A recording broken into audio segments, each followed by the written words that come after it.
The parts about how good AI is in terms of just generating human feeling content is pretty impressive, but also very scary in terms of what kind of power it can wield. Matthew Encina isn't just a designer. He's a builder, a teacher, a creative director, and one of the few creatives who's evolved with every wave of change. He understands how to create content that cuts through the noise and how to design products people actually care about. You can't automate substance. In this episode, Matthew breaks down how to protect your creative edge, how to work with AI without losing your soul, and why real innovation always starts with curiosity, not convenience. I try to think about what is my interesting perspective on this, or lens or way of doing this that is different from everything else. There's all these things that make me uniquely me, and I'm able to infuse in the work that I do. So that makes it different. That makes it hard. In a world that's obsessed with shortcuts, AI promises to do the work for us, but Matthew argues that's exactly what makes creative work boring, predictable, and forgettable. If you allow something to automate that entire thing and just go start to end, you'll get the obvious thing. And I think the obvious thing is the boring thing. AI is taking over, and most creatives won't survive. But if you want to be one of the few that does, this episode's for you. Right now, I think my feed is flooded with so much AI content. AI writing, AI video, AI music. Yes. And as someone who values storytelling and just real content, what do you make of where this era of the creative space is going? It's interesting. It's wild. It's crazy. It's scary. It's all the things. I think from a personal standpoint, the parts about how good AI is in terms of just generating human feeling content is pretty impressive, but also very scary in terms of what kind of power it can wield in terms of manipulating and influence people. So that part is the scary part, right? The parts that are interesting is just how good all of those things have gotten in just like the past 2 years. It's pretty wild. In terms of my perspective as a content creator,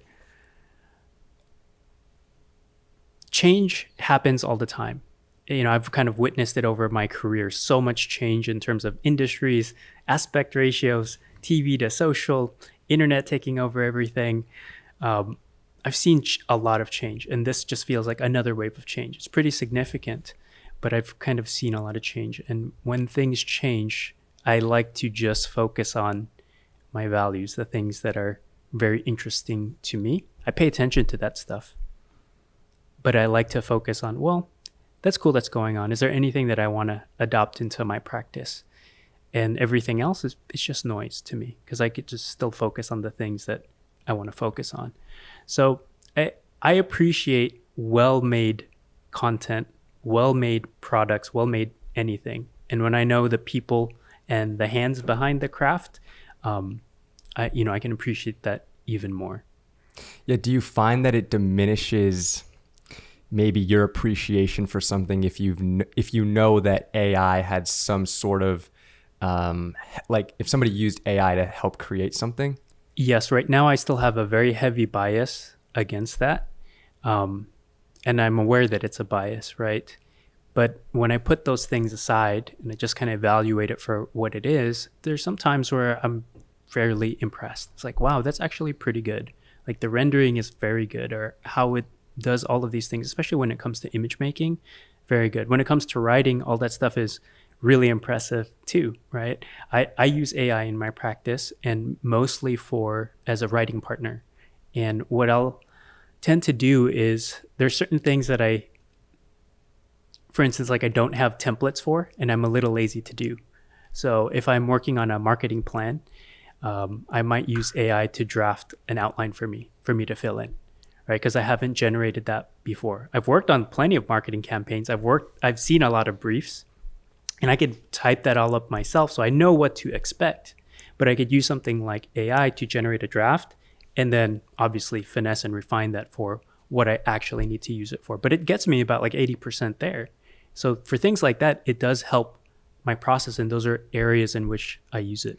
I think that's a really interesting point. You use it to get 80% there. I feel like people can be lazy with it and have it get them 100% of the way there. I like that you're utilizing it as a tool and not kind of like not using it at all. But the fact that you're not letting it get you to the 100%, I think that's important. Yeah, there was a fascinating talk I saw over at Config conference, which is thrown by Figma up in San Francisco.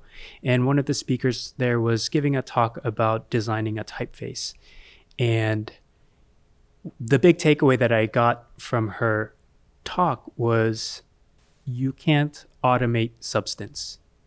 And even as a designer, engineer, whatever, as a creative, as a maker, you have a goal and you have a start point, right? If you just went straight to the end, it's like, cool, you came up with the obvious ending and there's not much substance there. But as you know, working through the creative process, it's interesting to take these weird left turns. It's interesting to hit a wall where it's like, okay, I keep going down this path and it's a dead end and there's actually nothing there, nothing of substance. And then you take a left turn and then take a right turn. And then eventually you find the thing where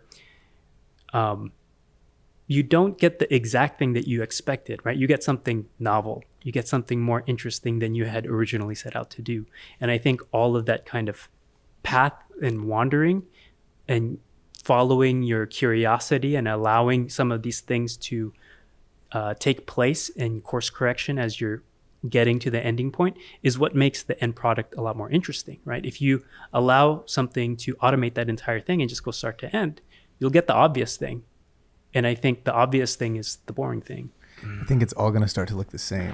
Right. You know, and I feel like you notice it right now with people's, for me specifically, Instagram captions from a lot of these like business people.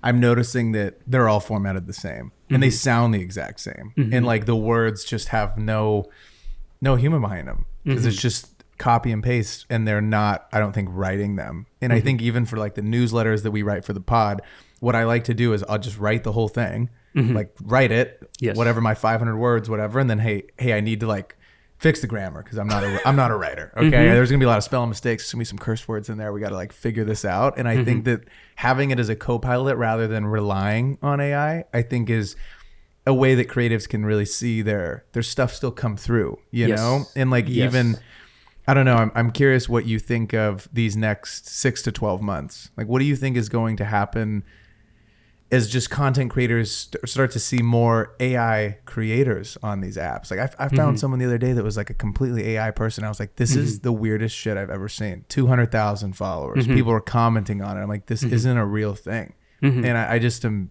I don't know. I feel like these next 2 to 3 years are going to advance like the last 10 have because of how quickly things are now readily available and how fast you can get information on stuff.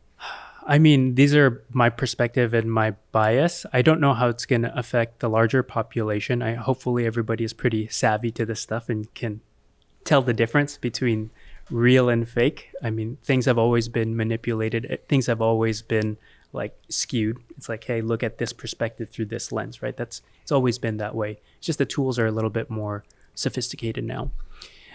For me, I'm actively tuning out. So I'm just stepping back. So a lot of times I don't have social media apps installed on my phone because it's just so noisy out there. And I was like, oh, this feed is really boring to me.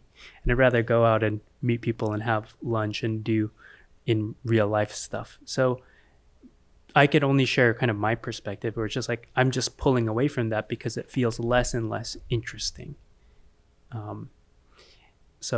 And it could be a combination of just being on these platforms for so long, combined with those trends, right? Things are becoming more digitally created without a human behind it, really. So it's just becoming less interesting to me. So I'm just finding my attention is going elsewhere, right? Yeah. Which those apps are designed to grab your attention. You have more discipline than me, I'll tell you what. I would love to delete Instagram and TikTok. You should just try it. I should. What's stopping you? I don't know. I feel like I need it to maybe stay inspired or stay consistent with social, if that makes sense. I would love to try maybe not having it on my phone. I've tried it before, but How long did you last? Like I got the iPad because I was like, I'm going to delete Instagram and TikTok off my phone and I'm only going to post via my iPad so that when I'm out, I don't have it. Good. And then I found when it comes to like stories, it was just too much time like airdropping from my phone to my iPad. I was thinking about it too much. But I've just been trying to like maybe stay off it for the first 30 minutes after I wake up, little things like that. But I think a world where I could just delete it and only post, like not consume as much.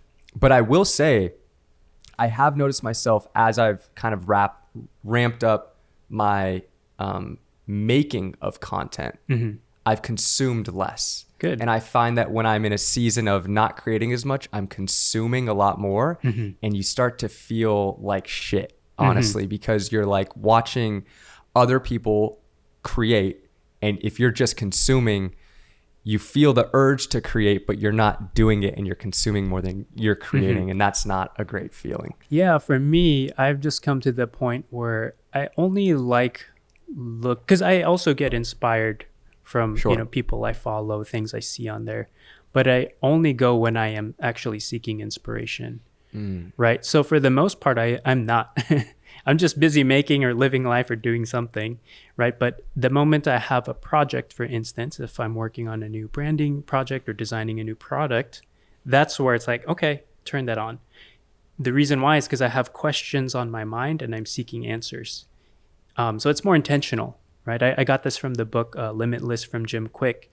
And he said, have you ever read a book cover to cover and then you realize you retain zero of it? All the time. Right. And so what was the point? It's Yeah. because you didn't have a question in your mind. You weren't seeking answers when you were reading it. So therefore it went in one ear and out the other. But he's like, before you read this next chapter, I want you to recall what you just read and then think about what you want to learn next when you read these next few pages. And I was like, oh, wow, that's pretty fascinating. So it's like, if you ever pick up a book, you don't need to read it cover to cover. It's like, okay, you're reading a how-to book, but what are you actually trying to learn? Think about those questions in your mind and then pick up the book and then go out in the world and seek information. So that's when I tend to turn things on, is when I have very clear curiosities and questions in my mind, because I can grab ingredients and then bring them to the kitchen to cook with. Otherwise, it's like I'm just hoarding stuff and it's going nowhere. Man, that is so interesting. You're more intentional about how you're getting your inspiration. Yeah. I like that. Where are you consuming when you do go to social? Or do you not? I know I saw something where you showed a bunch of books or like coffee table books that you like to get inspo from. So I'm curious, what are these different things that you feel like you pull from the most when you're searching for inspiration? I usually, it happens in two tiers, usually maybe more, where let's say if I'm designing a keyboard, then the first place I might look is other keyboards that are out there. But immediately, pretty soon after that, it's like, okay, I could see the patterns here and what everybody's doing. Where can I look that are places that people aren't doing things? Let me look in this area. Let me look into hi-fi audio. Let me look into classic car design. Let me look into other tech, right? So now I'm looking at a second tier in parallel industries or things that are kind of related. And now am I looking at, well, how do they design the bumper on here? Or what material finishes are they using inside this car? And then I could start looking at those things and then bringing that into the fold. So those are usually the more interesting places. Like I like looking at the first tier because I see what's already been done, and I can see it's like, okay, here's the rules, here's some of the things I have to kind of work with. But then what is the novel thing? What is the interesting that I can grab and bring into that will be my X factor, like the interesting ingredient? Would you say that's where substance comes from? I don't know. I think substance, I haven't really thought a lot about the meaning of that and what that means for me. But, substance is, I feel like you could feel that when somebody has put a lot of effort into something, you as the audience or viewer or user of that thing can tend to feel that. It's really weird. Maybe it's this weird ethereal spiritual thing. I don't know, but I feel like you can feel that versus something that feels a little bit more mass produced or automated. But I feel like when you see something novel, something that is creative, it's because somebody took something that's not supposed to be there and worked its way in, and then it becomes a novel moment. Chris Do, my mentor, he was on the podcast. He introduced this concept of creativity for me. He said creativity pretty much is like a rubber band where you're connecting two or more disparate things together. If there's the rubber band, that's the creative part that's holding it together. If it's too loose and it's flaccid, right, it's not that interesting, right? It's the obvious thing. It's like, okay, these two things, yeah, this was the obvious choice and the rubber band's pretty loose. If you pull that rubber band apart and you have two different things that are too far, the rubber band's going to break and the concept is gone. Right? It doesn't work. Like these two things are too wild. No one's going to make the connections. No one can see it. But if you pull it just tight enough where there's a lot of tension between these 2 points, but it holds, it's like, then you have a really good idea, because people will be like, oh, there's this thing that I'm familiar with here, but there's something new and different. But it makes sense, right? I'll give you an example. Roy Choi, the chef, many years ago, he took Mexican food, tacos, and Korean food, and then put it together. Something that you think shouldn't belong together, and no one has really thought of it before. And then when he put it together and presented it that way, it's like, oh yeah, Korean tacos, kogi. Makes sense. And it's been around for a long time. And then you've seen so many other offshoots of that. So it's something where it's like the creative person has their lens on the world. They're looking around. They have questions on their mind. They have curiosities. They have experiences, and they know how to connect the dots. And I think, people who are curious like that and have experienced a lot, or just aware of things, are the ones who are connecting the dots in interesting ways. That's something that I think AI is never going to be able to replace. Like you're saying, it's like you come to these conclusions for these things that you're building by, you try something, it doesn't work, you iterate, you change it. And like, you couldn't just rely on a robot to tell you what to do. It's going to be obvious. And I think that's such an interesting, point that you brought up earlier. And it's like, that is, I think, what is going to separate this one group who relies on it so hard for everything. And it almost just turns into people not thinking for themselves, which is what I feel like we're going to see with probably this next generation of people that are born, is like they're going to grow up where we all grew up with social, right? And you saw it even earlier than us, of like how it was changing and how it came into the world. And I think they're going to grow up with, a lot of these things being just handed to them. So I maybe won't know, what hard work looks like, or what just making things with your hands looks like, and failing and being okay with failing. I wonder kind of what that impact is going to have on this next generation that's going to come. Can you talk about the importance of doing hard things and how that is what allows you to create substance in the work that you create? Yeah. I think this is another lesson I kind of learned working with Chris. And he would say this in the rooms all the time. He's like, I like doing the hard things because no one else wants to do them. And I know when I do them, it's like I'll get interesting results, right? And few people will want to follow. When I was working with Grovemade on a product collaboration 3 years ago, that was one of their kind of internal mantras, is like, do hard things, or do things the hard way, I think is their kind of internal mantra. And I asked them, like, why? Like, that seems like a strange thing, but for similar reasons, it's like, well, we want to do things the hard way because people won't want to knock us off. Because they've had a lot of copycats over the years where it's like, okay, well, if you just build something very simple, it's easy to do. You can kind of reverse engineer something and then build that for yourself. But then if you see something that's really intricate and dense and complex, and I was like, well, shoot, it's going to be really hard to do. I don't really want to do that. The people who like to copy, the people who like to do the low-hanging fruit, they don't want to put in that much effort. They want the shortcut to get to the end. So when you do really hard things, I mean, you still will probably get copied at some point. That's fine. But it's just so much harder because it's difficult, right? It's harder to automate. Working with Grovemade again, it's like if you look at some of their products now, they're very intricate, and it requires different machines, different processes, different people, different experts to put the final product together. And because of that, you don't see knockoffs of a lot of their newer products. And it's really interesting to me. And that's an example for a physical product. Could you maybe talk about hard things that a content creator who's creating content for maybe YouTube or Instagram or TikTok, what are some examples of hard things that creators can do to stand out when everything else is kind of starting to look a little bit like the same with AI? Yeah. I don't think this is necessarily universal, but from my perspective, a lot of the content I put out, which is very sparse, by the way, like my last 2 posts for YouTube were 6 months apart. And the reason being is because I like to document the projects that I'm working on. And those projects take months to years. So that's one way of making it hard, where it's like the thing I'm doing is actually taking a long time. And I'm showing that process step by step and kind of packaging it in a way that becomes interesting and engaging content for somebody at the end. So that is one way to do it. I don't know if that's like the only answer to that, but something that actually takes a lot of effort. It's you have to go through that time for it to happen.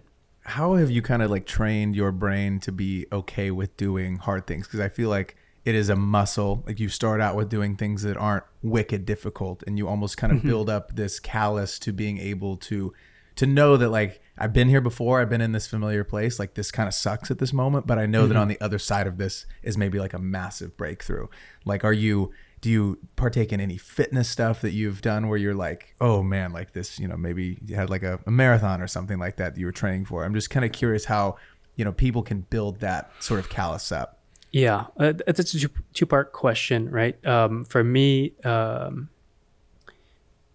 I think going back to what I was saying earlier, I will get bored of my own work, right? So if I'll make something, I was like, cool, I came up with it in an hour, and I look at it, it's like it might feel really good and look really nice for what it is now, and that's fine. But the moment I hold it up and compare it to everything else out there, it's like, it looks exactly like the rest of them. That's boring. That's uninteresting to me.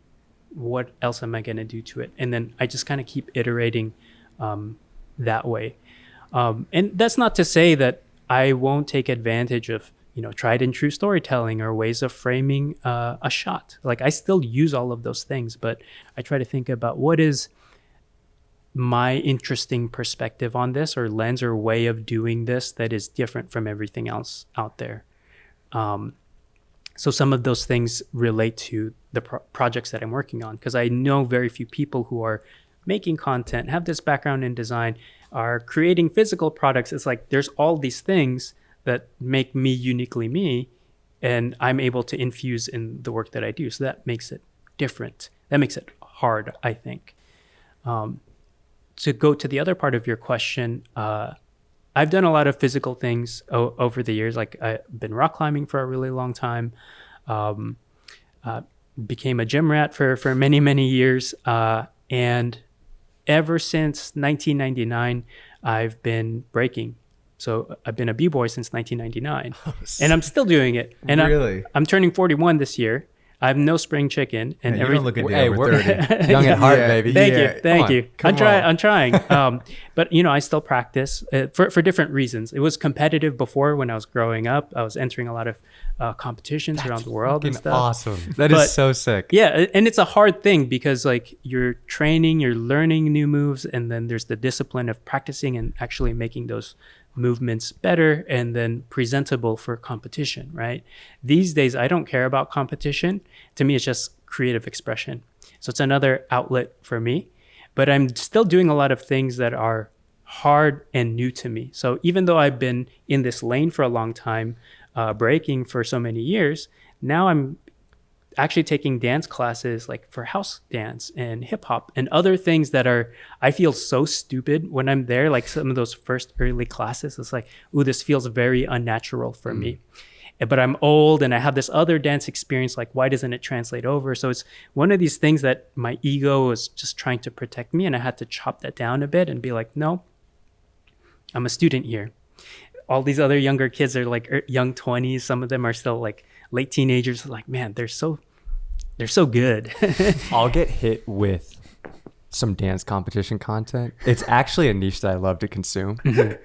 And there's like 5-6-year-old kids just going off. I'm curious though, if you're not competing, you hitting the club, where are you breaking?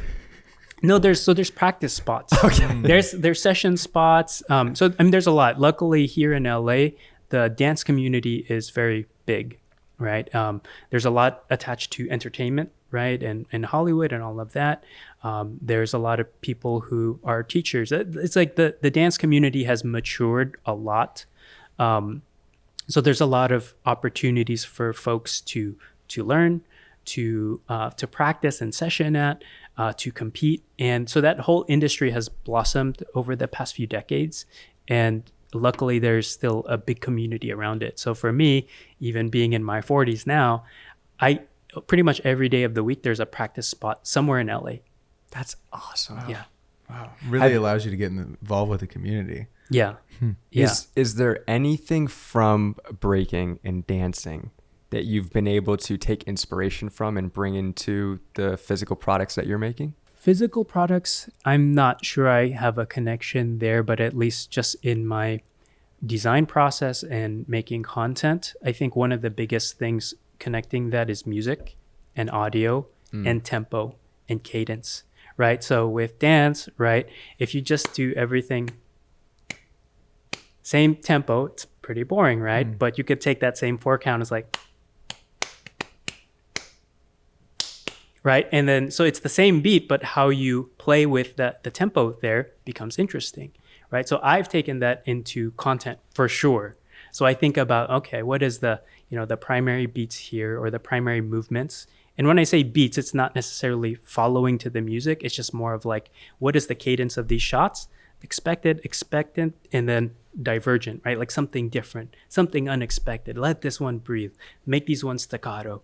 Like how do those things all play together so that there's a fun little composition of shots that kind of, if you look at it, if you just look at the cut points, it kind of looks like an interesting beat or somebody who's dancing in an interesting way because they have just great contrast between moments.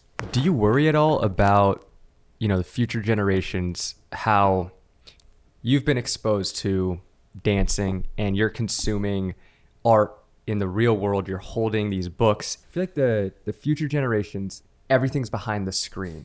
And so do you worry about that they're not getting maybe this like real world experience to be able to bring into their art and like to be creative in that way? And like, if you were to be able to talk to a younger person who wants to go down a creative route, create products like yourself, what advice would you have for them?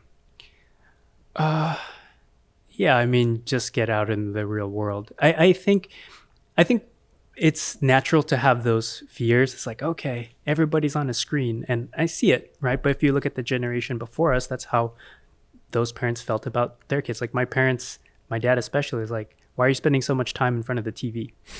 Right? Or you think about the MTV generation, it's like same thing. It's like all we're doing is consuming music videos on MTV, right? It's a different screen now, different era, different content, but it's still kind of the same worry, right? And I feel like there's always going to be those things where it's like everything is grabbing your attention over here, and maybe the masses will follow over there, but the people who are more interesting, not boring, not homogenized, they will wander naturally because that looks boring to them. I'm sure I'm not the only one, right? I'm sure there's plenty of folks like me who will see this and they're like, this is boring. And naturally, their mind's just going to wander elsewhere. Where they find it, I'm sure it's going to be real life and everywhere else. So I'm not worried about it. I just think it will naturally happen because it's always happened, I think. How does your design process differ from your video process? Because I feel like it's rare for people to be like great at design. You're really good at video too. I'm envious of that. You kind of can do multiple mediums. It's really frustrating. Yeah, it's super frustrating. We were talking about that earlier. Like you can do multiple things really well in the creative space. So kind of how do these processes differ? You know? They're all very similar. There's a quote from a designer. His name is Massimo Vignelli, and he said, great name. Yeah. Hopefully I'm pronouncing it correctly. And I might be butchering this quote, but the idea is that if you can design one thing, you can design anything. If you can dodge a wrench, you can dodge a ball. That's right. Exactly. Exactly. Insert clip here. Yeah. And that's something that I've really resonated with, meaning that design really is just like you have a goal that you set up, you have some challenges in your way and some constraints to work within. Whatever you're making, it's exactly the same thing. If you're working on a video project, you have a goal, something you want to communicate. You have some constraints. It's like, well, there's a time and budget or place we need to shoot at. And everything, as long as it's serving that goal, you'll get there, right? You will take the steps needed to get to that point. If you're designing a product, same things. Like, what is the goal of the product? What are the challenges in the way? And what are the constraints to work within? It's like, all right, it has to be in this form factor, it has to be this big, has to tick all of these boxes in terms of features, and then you'll get to the end. So it's the same thing, I think, across all of those things. I just got very fortunate that I started in design, and there's a pretty clear process there. The big term in that field right now is called design thinking, right? And if you just look at that process, you could just apply that to everything.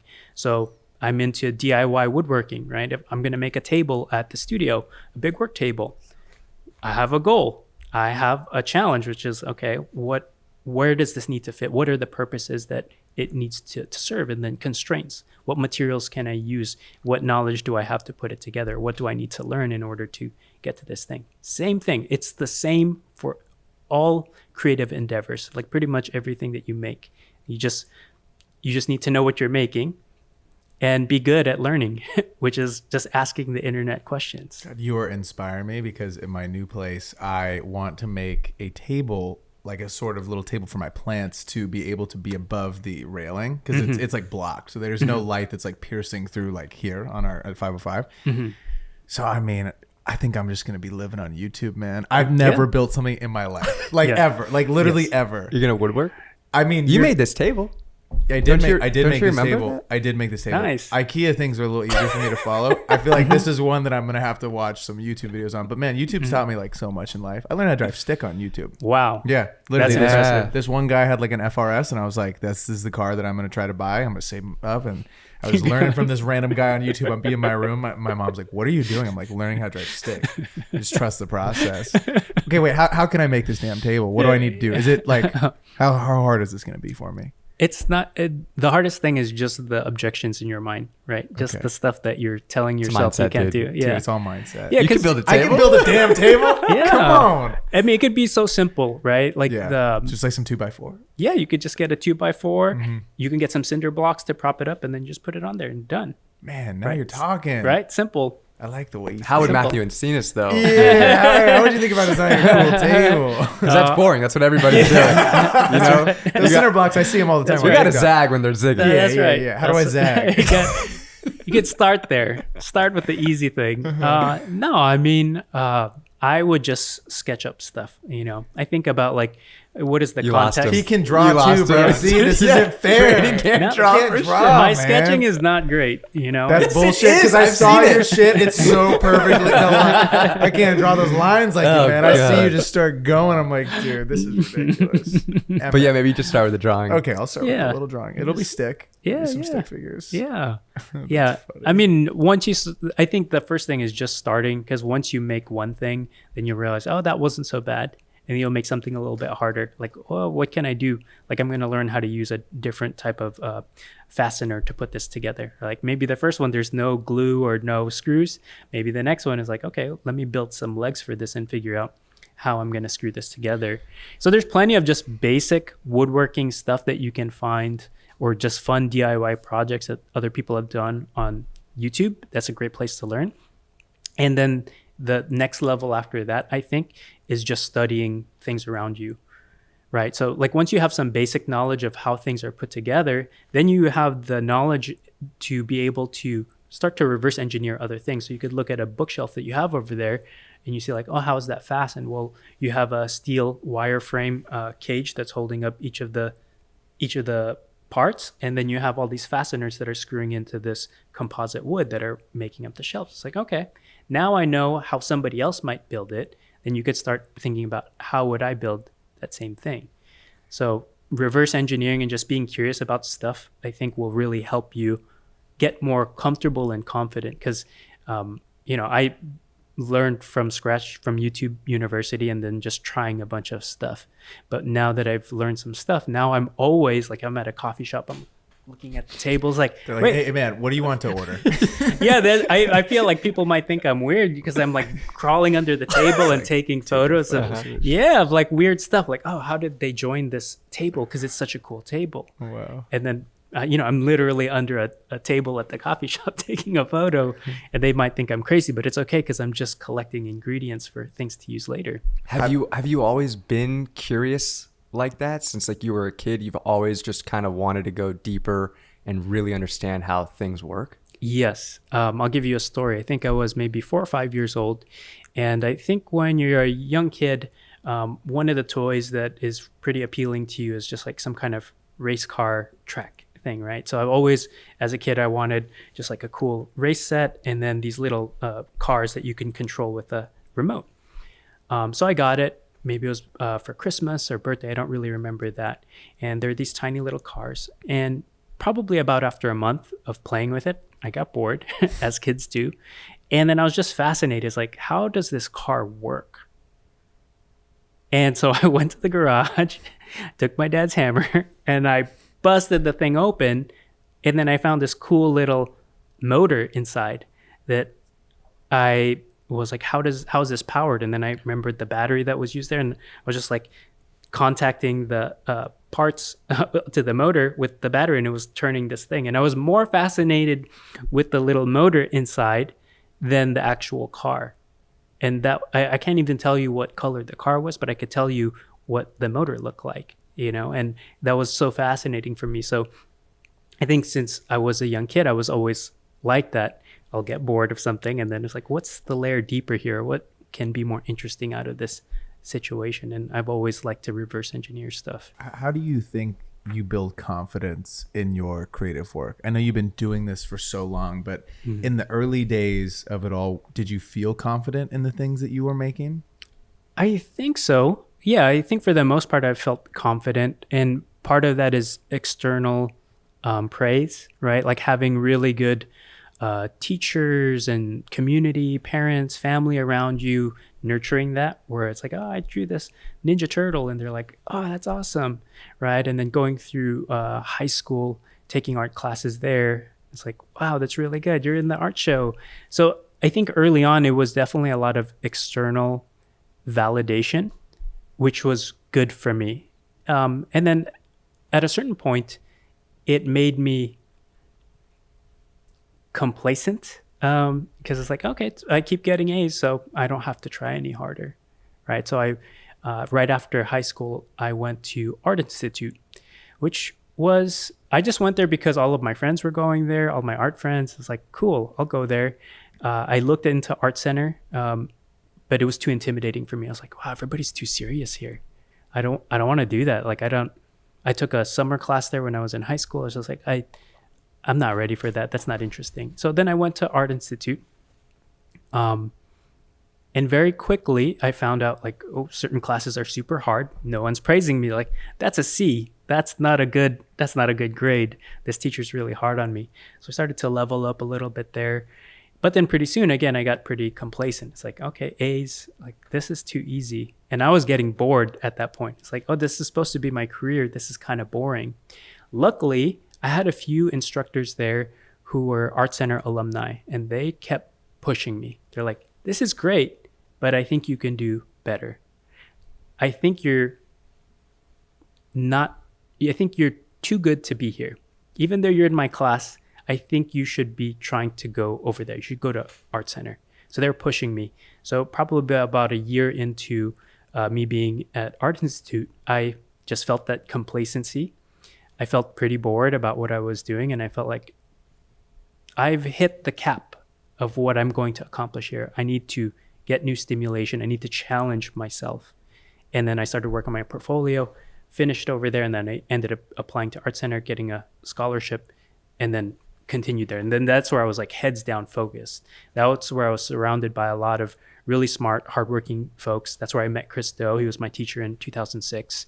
And he pushed me a lot. And there was just a lot of good triggers where I'd had the blessing of really good mentors, good community that's just supportive. And then at a certain point, it became a little bit more self-initiated, where I just got bored of everything. And it's like, I know a little bit better. Now I know why, right? Now that I understand how things work, now I understand how to use the tools.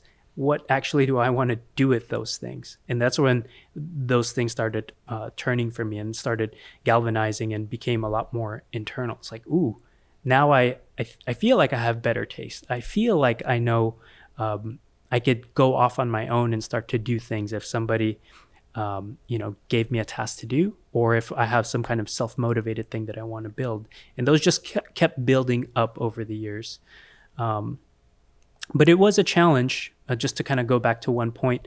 All the external validation, it's good for a while. And then after a while, I had to recognize that that was a part of myself, the thing that was driving me, and also detach from that. Because Meaning like you wanted to create to then get the external validation Yes. from your teachers or mentors? yeah, from anybody, right? So that's a personality trait that I became aware of. That's like, well, this is good in some context. It makes me a good student in school. But outside of that, it's like, well, then I just become a people pleaser. It's good for client work to a degree, but that could also let them walk all over you. So it's just something that I recognize at a certain point in my life, and I started to work on. It's like, okay, there's that people pleaser saying, yes, please, or however you want it, jump how high, like all those things. And then kind of internalizing, it's like, well, is that voice valid? What do I actually want to do? And what do I want to make? And just trying to balance all those voices in my head to make sure that I'm serving myself first, and getting a little bit more selfish in that sense. And I think that was a big transition for me over the years, where I was a lot more like serving other folks. And then when I quit the Futur in 2021, which was my last job, that's where I was very much like, no, let me focus on me, because I'm kind of done building other people's stuff. That's so interesting that you say that, because I remember reading a book a while ago, and they were saying how child prodigies a lot of the time face that, where they're always used to praise their whole life. And so once they get to an age where everyone kind of catches up around them and they're at like a similar skill level, they kind of fall off, because they've always been told like, you're so good, you're good at, like, you're great at this. They don't really push them to work harder, because at 5 or 6 or 7, they're astronomically better than everyone around them. So their teacher's like, man, I can't even teach this person. Like, you're at like the level of an adult. And by the time they're 18 or 20 or whatever, and people have now caught up to their skill level, they usually don't push forward and like kind of take it to that next level, because they've never had to really get, burst through these walls and try to, work harder and see, like, or have a mentor that's like pushing you and saying like, you're not at that level yet. And they know that you can get to this place that you don't even know that you can get to yet. Yeah. I mean, and then there's mentors, right? Things that are supportive and will push you. But then there are also other external factors that you have no control over, right? So when I was graduating school, which was 2007, I started my own business. Everything was really good. Like, money was good all around. Opportunities were fantastic. There was more work than there was talent to do it. So me and my friends, even in college, we would get all these big budget projects, because all the big studios, like Chris's studio, Blind, like, they didn't want to do them. It was small fry for them, because they were doing such big jobs. So they were actually tossing it to us, different companies, because we're college students, but we're the only ones that want to take this stuff on. So even in college, or just shortly after college, I did work for Nissan. I did work for Lincoln Park. I did work for PlayStation. And this is all in school or right after. And it's like, this is crazy. Definitely like big ego inflating moments there. It made me feel really good. And then the 2008 housing market crashed. All the money tightened up. No one was spending money on advertising, and all the big studios, they're like even having a hard time. Why would they pass off work to us? Phones stopped ringing, opportunities stopped coming in, and then realize, shoot, we don't know what the hell we're doing, right? And we have no control over this stuff. And we haven't done our due diligence to build up reputation, build up connections. We have nothing. We thought we had something, but all of that was handed to us. Now what? And then for the next many years, is just trying to piece that back together and kind of figure it out. And then throughout the years, a lot of things have changed. I used to work a lot in TV advertising. It's all on social now, and watching the internet change everything, and then social media apps change everything, watching all of those phases and trends come and go. It's like, wow, the nature of the work has changed a lot. So if I just stayed stagnant and exactly the same and did not process and push through those different thresholds, I would be left way behind and probably not doing what I'm doing now. But instead, I've just understood those are things that come with life, that comes with whatever career you choose to do, and you have to ride the waves, right? You gotta surf the waves every time they come and go. Sometimes they're great, and sometimes it's kind of dead out there, and you gotta find the better place to surf. I would argue that had the housing market not crashed and you stopped getting those calls, you probably wouldn't be as far along in your career, because I feel like we often need moments like that humble us and make us realize certain things and kind of put your back up against the wall and force you to figure things out and actually level up, as opposed to, I'm getting handed all this stuff, I can kind of just like coast at this level for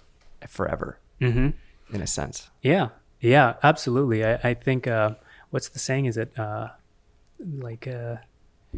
treacherous seas make for strong sailors? So something. Sounds good That to me. feels right. Something like that. Yeah, I'm bought into that. I might get that tatted on my arm later. Make sure you should look it up first. No, Make sure the quote is correct. Taking that as Bible. Yeah. I'm Matthew Encina.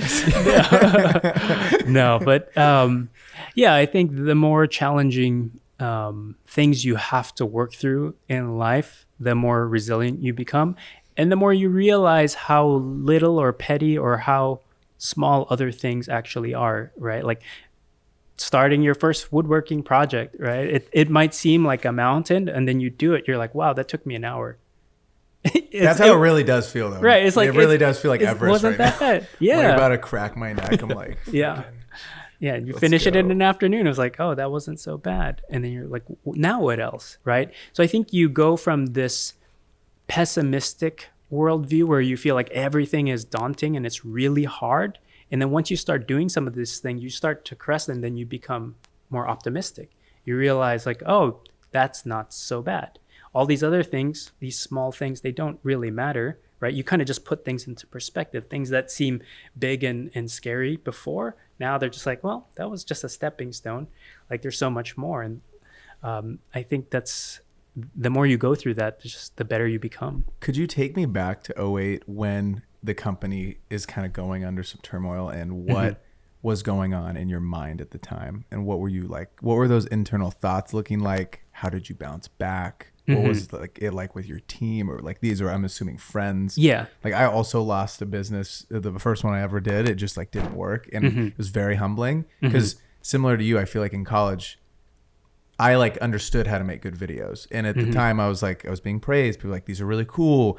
No one's telling you like these aren't good. And so you're just so used to like win. And then I'm like, damn, we don't have any money. Yes. Like it was such a humbling experience. And I remember like being on my mom's couch. I applied for like 400 jobs, and I would go on trying to pitch them my company, and it didn't work. Let's just say that. And I was like on my mom's couch, and I'm like, this sucks. Like I need to get a job and figure out like what the hell I'm gonna do with my life. And it was like such a low moment. And I'm just kind of curious if you could take me back to '08, kind of where your head was at. Yeah. I mean, up until that point, it was all praise, and I just feel really good about the work. And then all of a sudden, the world tells you, you're actually not that good. And that was a hard pill to swallow. I ran this business with 5 other friends. So there were 6 of us. It was a big thing. Wow. And just, I think when you're young and you're kind of getting into whatever field you're getting into, especially if you're an entrepreneur and doing it yourself, I hear this all the time because I've said this before. It's like, oh, I just want to work at a cool company and do rad things with my friends. It's like, that's like every business that's out of college, right? And it's like, that's the reason, that's their why. And we had the same thing, right? So we just want to do cool work and have fun together. It's like, so that's not a business plan. That's not a vision. Like that doesn't really, it works to some degree. And so realizing like, okay, now we don't know anything and we're not making money, and like that bank account is kind of shrinking. The opportunities are just shrinking and shrinking, and we're getting paid less each and every opportunity. I'm like, ooh, now what? And at a certain point, I think I could collectively read the room, and we're all feeling the same way. And that's where we just had a talk. It's like, hey, I don't think this is working out anymore. We were all luckily all on the same page. And I feel like we should just dissolve the company. It doesn't feel like we could take this any further. And so we all got on the same page. We decided to do so, and we all went to freelance. And I started working over at Blind with Chris. That was right after that period. Yeah. Oh, wow. What year how long did you work at Blind? When did you start? That was 2000, like the end of 2008 or early 2009. It was kind of like that winter. Wow. But because we were closing the business, I think it officially closed in 2009, but we were already on the transition out at the end of 2008.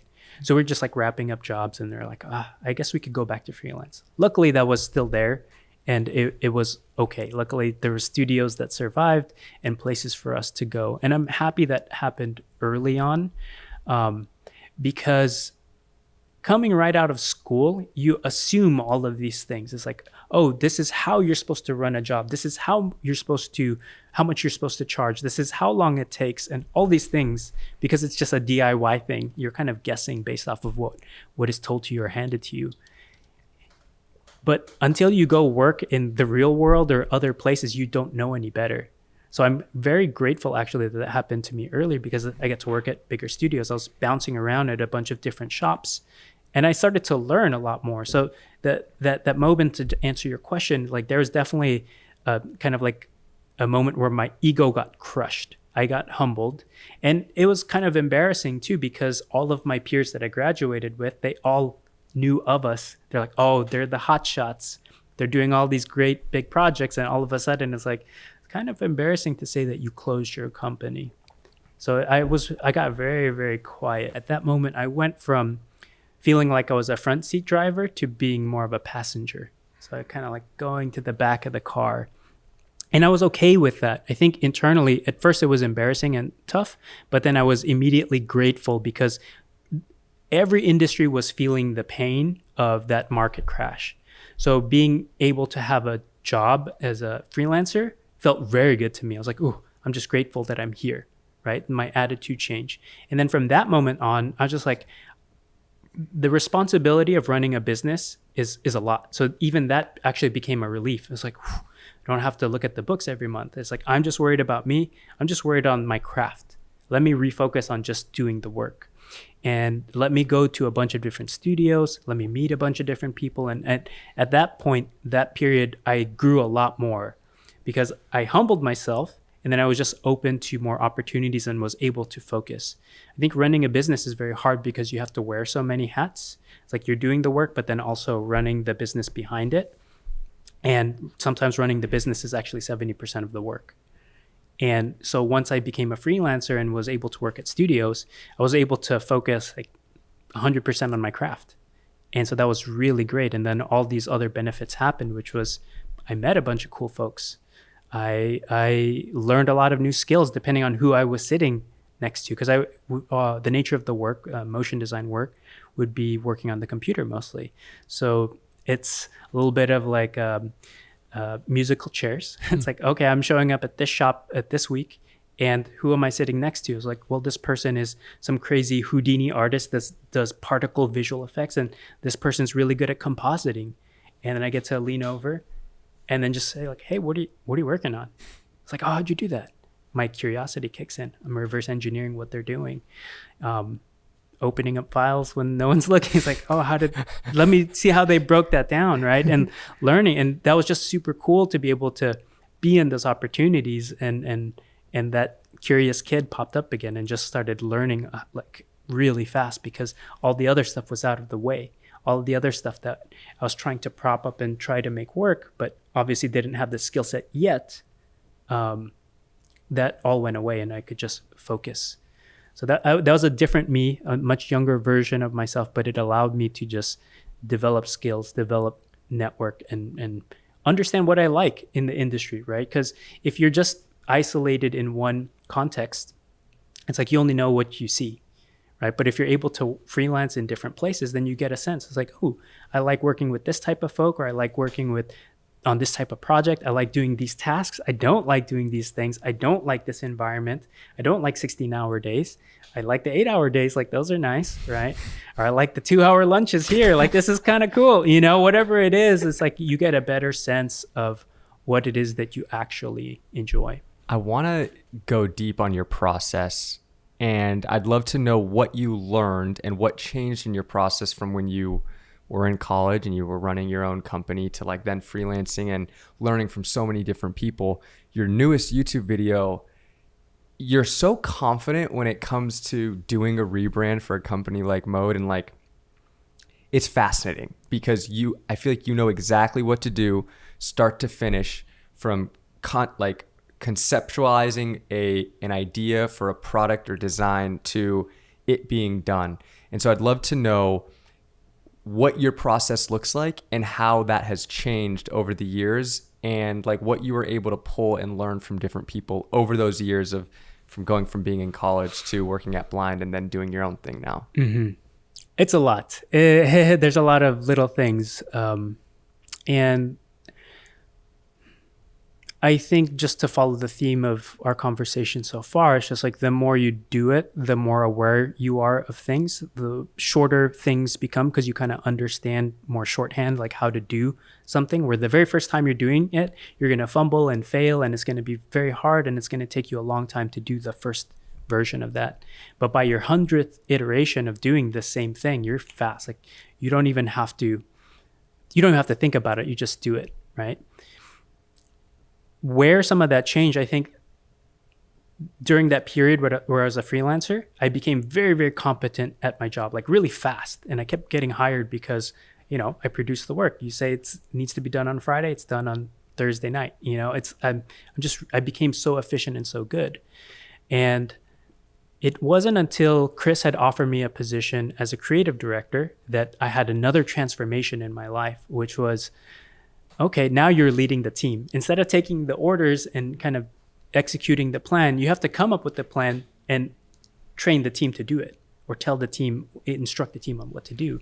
So that became another challenge, which was articulating thoughts. And it became most helpful for me to develop that process when I started working with interns, surprisingly enough, because interns would come in, you know, they're still in college, and they're competent at their skill level. They're very good. I would work with them, and then I would come around for critique. I was looking at their frames or looking at what they animated. And I'm like, oh, change this. Let's make this a little bit faster. Let's make this a little bit bigger. And then they started to ask, why? And then it took me a little moment, these first few iterations, like, wait, why am I doing that? I was like, it's just, I think it's going to look better. And then I would just take over and then do the thing, right? And after a while, it doesn't make sense. It's like, well, if every time somebody's going to run into a problem and I have to jump on the box to do it, there's no point in me being the creative director. It's like, I might as well just be a one-man team, and it's going to be slow and inefficient. So I started thinking about that question, why? And probably after the third, fourth, fifth time an intern asked me, like, why did you do this? Then I started to just retrace my thoughts. It's like, well, I feel like this type is not that legible. So I'm making it bigger to be more legible. I'm adding this little bit of shadow behind to increase the contrast. And I'm putting it in this negative space in the frame because it's not that busy here. That's why I'm doing it. And so I started being able to connect the dots between what I'm doing here and, you know, what I'm doing in terms of my craft, and articulating why I'm doing those things. Because I have to, when I'm working with a designer or even working with a client, I have to be able to defend and justify the things that we're doing. It's like, hey, we made this type bigger because it wasn't that legible. Are you okay with that? If not, what can we do to make this more legible? Same thing working with, you know, interns or people that I've hired. It's like, all I care about is this is more legible. How you accomplish that, I'm really open to. But then just understanding what the goal is and levers to pull in order to accomplish those things, those are things that I started to develop as a creative director. And I think even to this day, now has permeated into the content that I create, because I think like a designer. I try to articulate like that creative director who's trying to instruct my interns, and trying to teach folks is like, this is the process, because it's very clear in my mind. Like, I need to get to here. Here are some steps that I can do. And then looking back, here are the steps that I actually took in order to get there. The other moment in my career where this was very powerful in my development was when I started creating content at the Futur. Because Chris said, it's like, you're good at behind the camera. Now I want you to be in front of the camera, and I want you to teach something. So same thing. I was like, well, shoot, like what, why, I'm not smart like you, Chris. I'm not a teacher. Like, nobody wants to listen to what I have to say. And he's like, no. You have so much locked up inside of you. You're just taking it all for granted. You're overlooking all this special stuff. It's like, just take one thing, teach it. It'll be good. Reluctantly, I did it. And luckily that first video, it did very well on the channel. The comments were like, more of this guy, so appreciative of this. And I was like, I'm not Christo, but cool. Like, people appreciate this stuff. So that got me onto this trajectory of like, what else do I do every day, or what tasks and processes do I do throughout my everyday that I'm taking for granted? What can I explain and reverse engineer and then convey that to somebody else so that they can learn? Because Chris's big goal for running the Futur was to democratize education, right? It's like all this stuff, it's like we're in these small rooms with 5 people and we have all this locked up knowledge. Like, why does it have to be stuck here? Even when he was teaching at Art Center, it's like, okay, there's 10 students in this class because they can afford it and they could be here. Why should it be that way? And so just being influenced by him and being around him helped me just open up and unlock all of these things and learn to articulate and give very abundantly as many secrets as I can away to folks. It's like, this was interesting, novel, and hard for me to learn, so let me give that away and try to teach you, because I think it's fascinating. What were some of your biggest takeaways from being under Chris? Because I feel like when Chris came over here, man, I was like, yo, get out your pens and paper. Like, let's lock in. This was crazy. It was like 2 hours of just straight game. And then I remember after the pod, Chris stayed for another at least 45 minutes, and we were just talking business for another pretty much an hour. And it was so fun because I've watched so much of his content, and I was like, you're a reason, why I feel like I now have pricing power when I go to these clients. Like, I feel like I learned so much from his stuff and from books that he had recommended. What are some of the biggest takeaways that you feel like you took from the years at Blind working under Chris? Yeah, I think the biggest thing that I took away from that is confidence. Like, again, working for him as a freelancer first, I was at one of my lowest points in my career, which is like, I'm just grateful to be here. Thank you. I'll work really hard. And then him taking me under his wing, offered me a good opportunity to go in-house staff and then even train me. That gave me a lot of confidence, because he was always willing to be like, hey, this is new. This is hard. Just go try. And if you really fail, I'll come in and help clean up the mess. So there's a little bit of a safety net for me as I was developing, right? And he was a really good mentor, really good teacher, really great leader for that sense. And those are things that kind of became a part of me. And I did that for the people that I trained and that I worked with. So just having that sense of be a good teacher so that other folks can learn and develop, because if you put good stuff out in the world, you'll just develop more good people.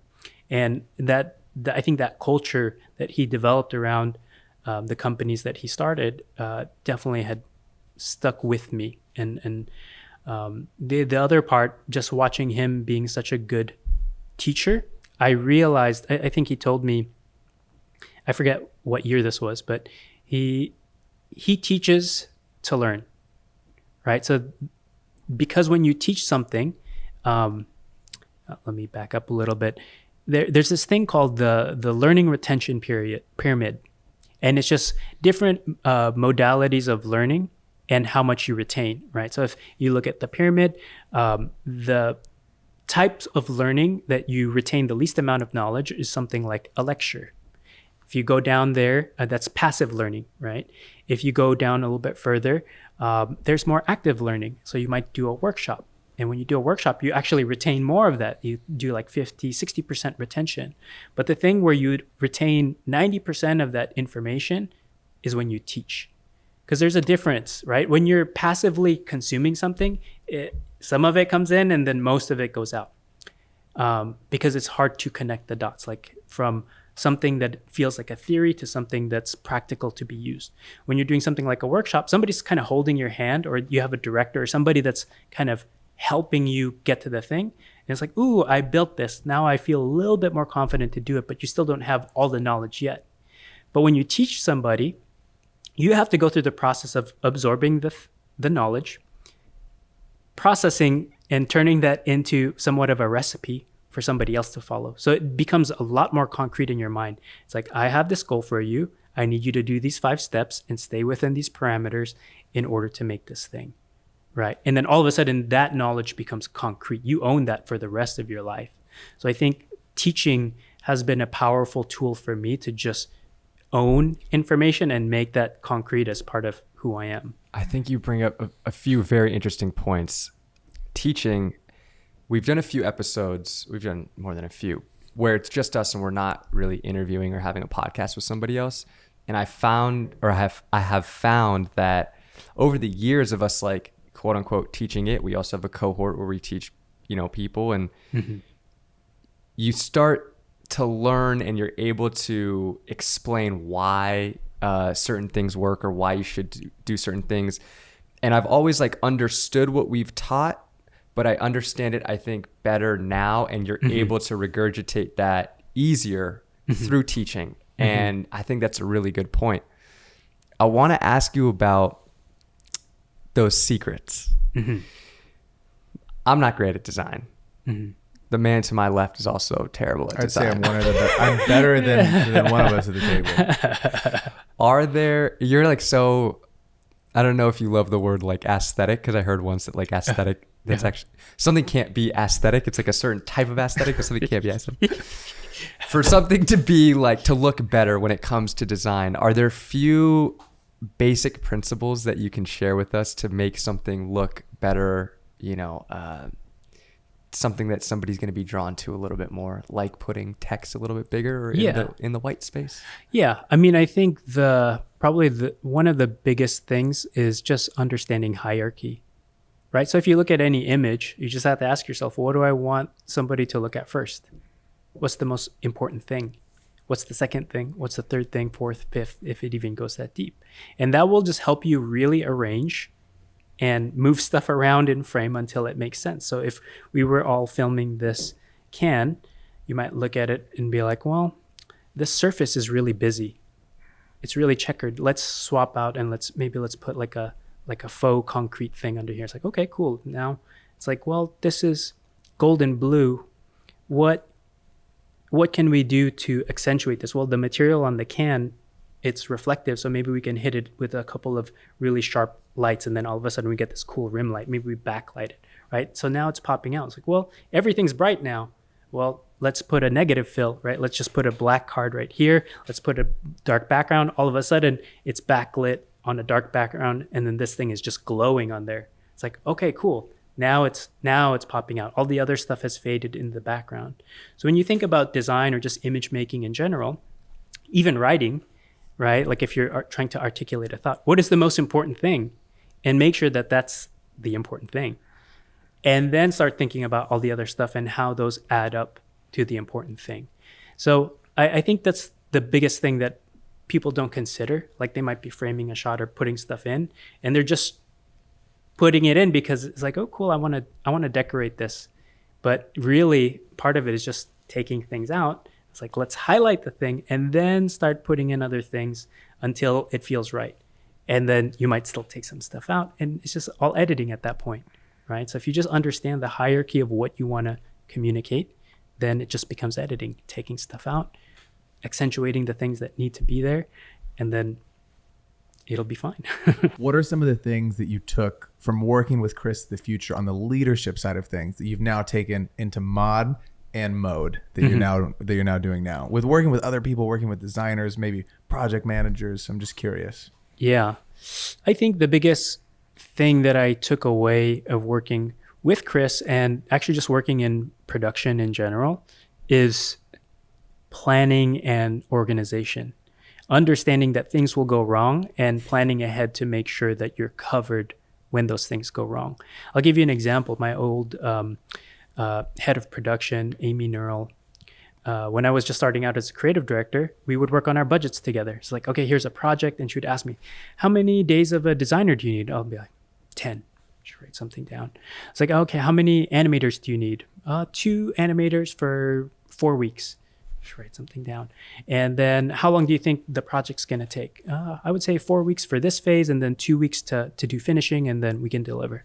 She'd write stuff down. And I would look over on her screen, and all of the stuff that I told her, she padded it all. So I was like, oh, 10 days, she put 15. 2 designers, she actually put 2.5 and extended the time. 6 weeks? No, it's 8 weeks. So I was like, wait, what are you doing? And she was like, yeah, I mean, this is what you assume, but something is going to go wrong. There's going to be downtime. There's all this in-between time for things that you're not considering because you're just raw, like thinking about the work. Like if you were to do it, this is how long it would take you. But we don't know what freelancers we're going to get. They might be slower. They might be faster. We don't know what the client's going to say. There could be a delay in there. So we need to expand this out. So just thinking through a lot more thoroughly about a project and taking it in a sense that you have your ego telling you how long or how much effort it's going to take. Pad that. And then save yourself, right? So a lot of the work that I do now, it's mostly solo. And so it's like I have to hold myself accountable. But when I do, it's like, okay, I need to pad all of these things. And where are things going to go wrong? Do you set deadlines for yourself? I do, yeah. But a lot of it, I still require some external motivation. So for me, like all of my content on YouTube, every video is sponsored. I have a sponsor for every single video because that's motivation for me. I can do it without it and it's totally fine.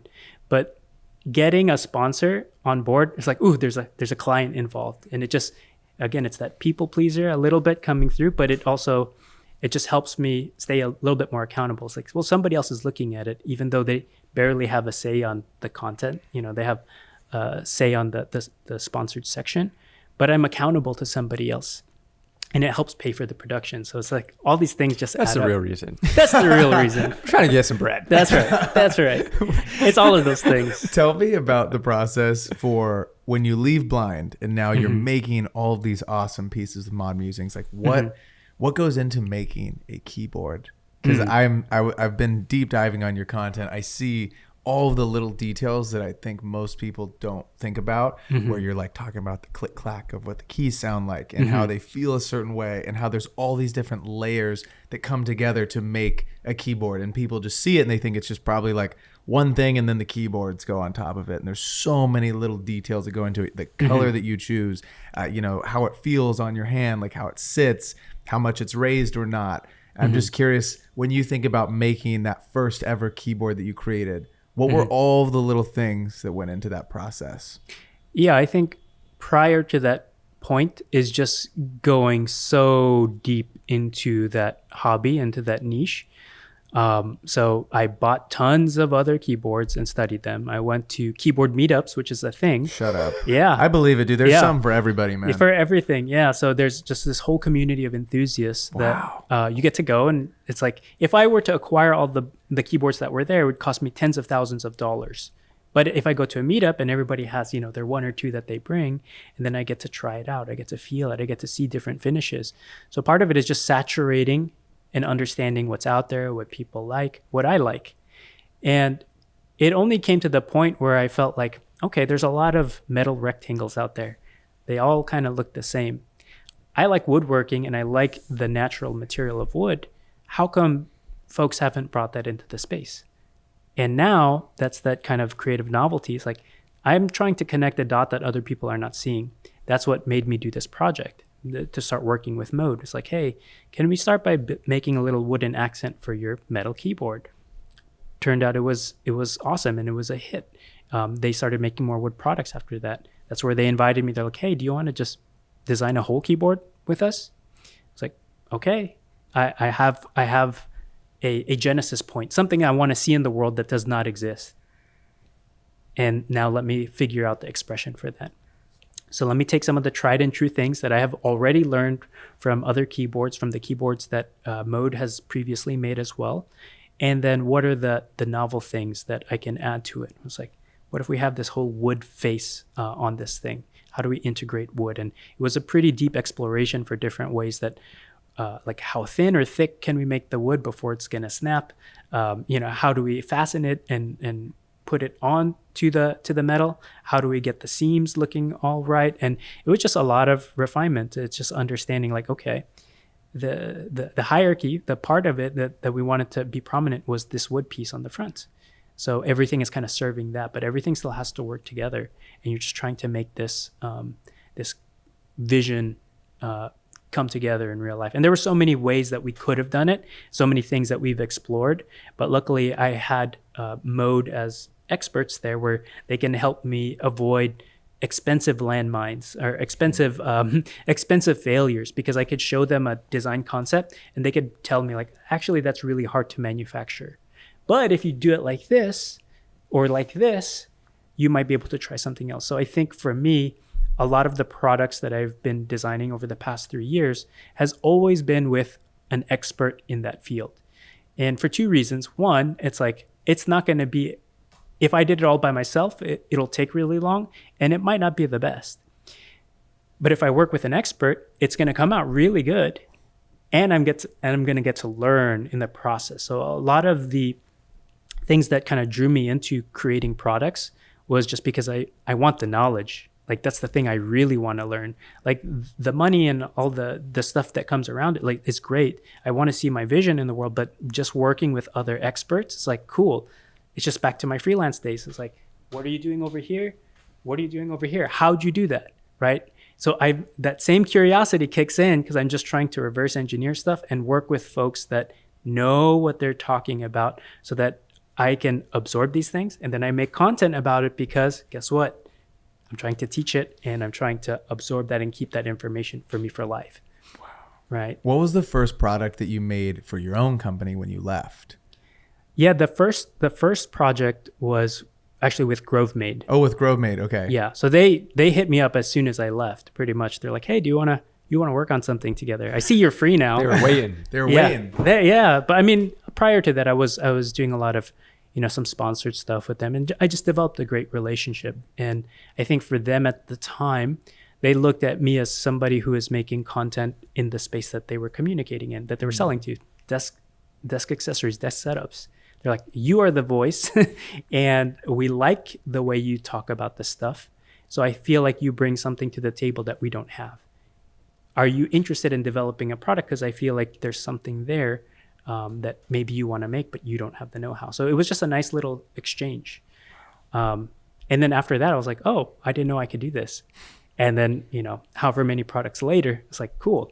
It's not that bad. It's not as hard as I thought. And I want to just keep learning and I want to keep making things that I want to see in the world because they don't exist yet. You have a great exercise for finding the white space. And when it comes to a brand, figuring out what makes a brand different. Mm-hmm.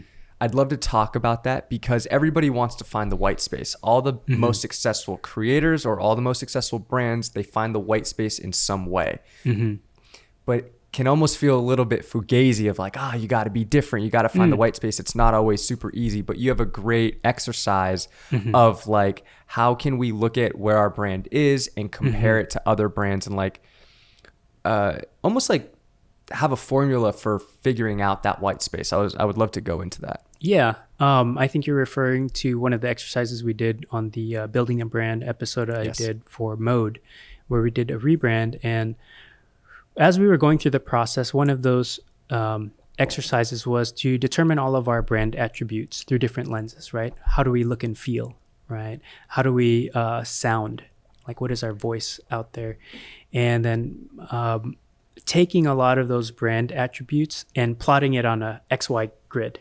And the idea is to take the things that we either are or aspire to be and putting them on one end of the grid, like say on the X coordinates.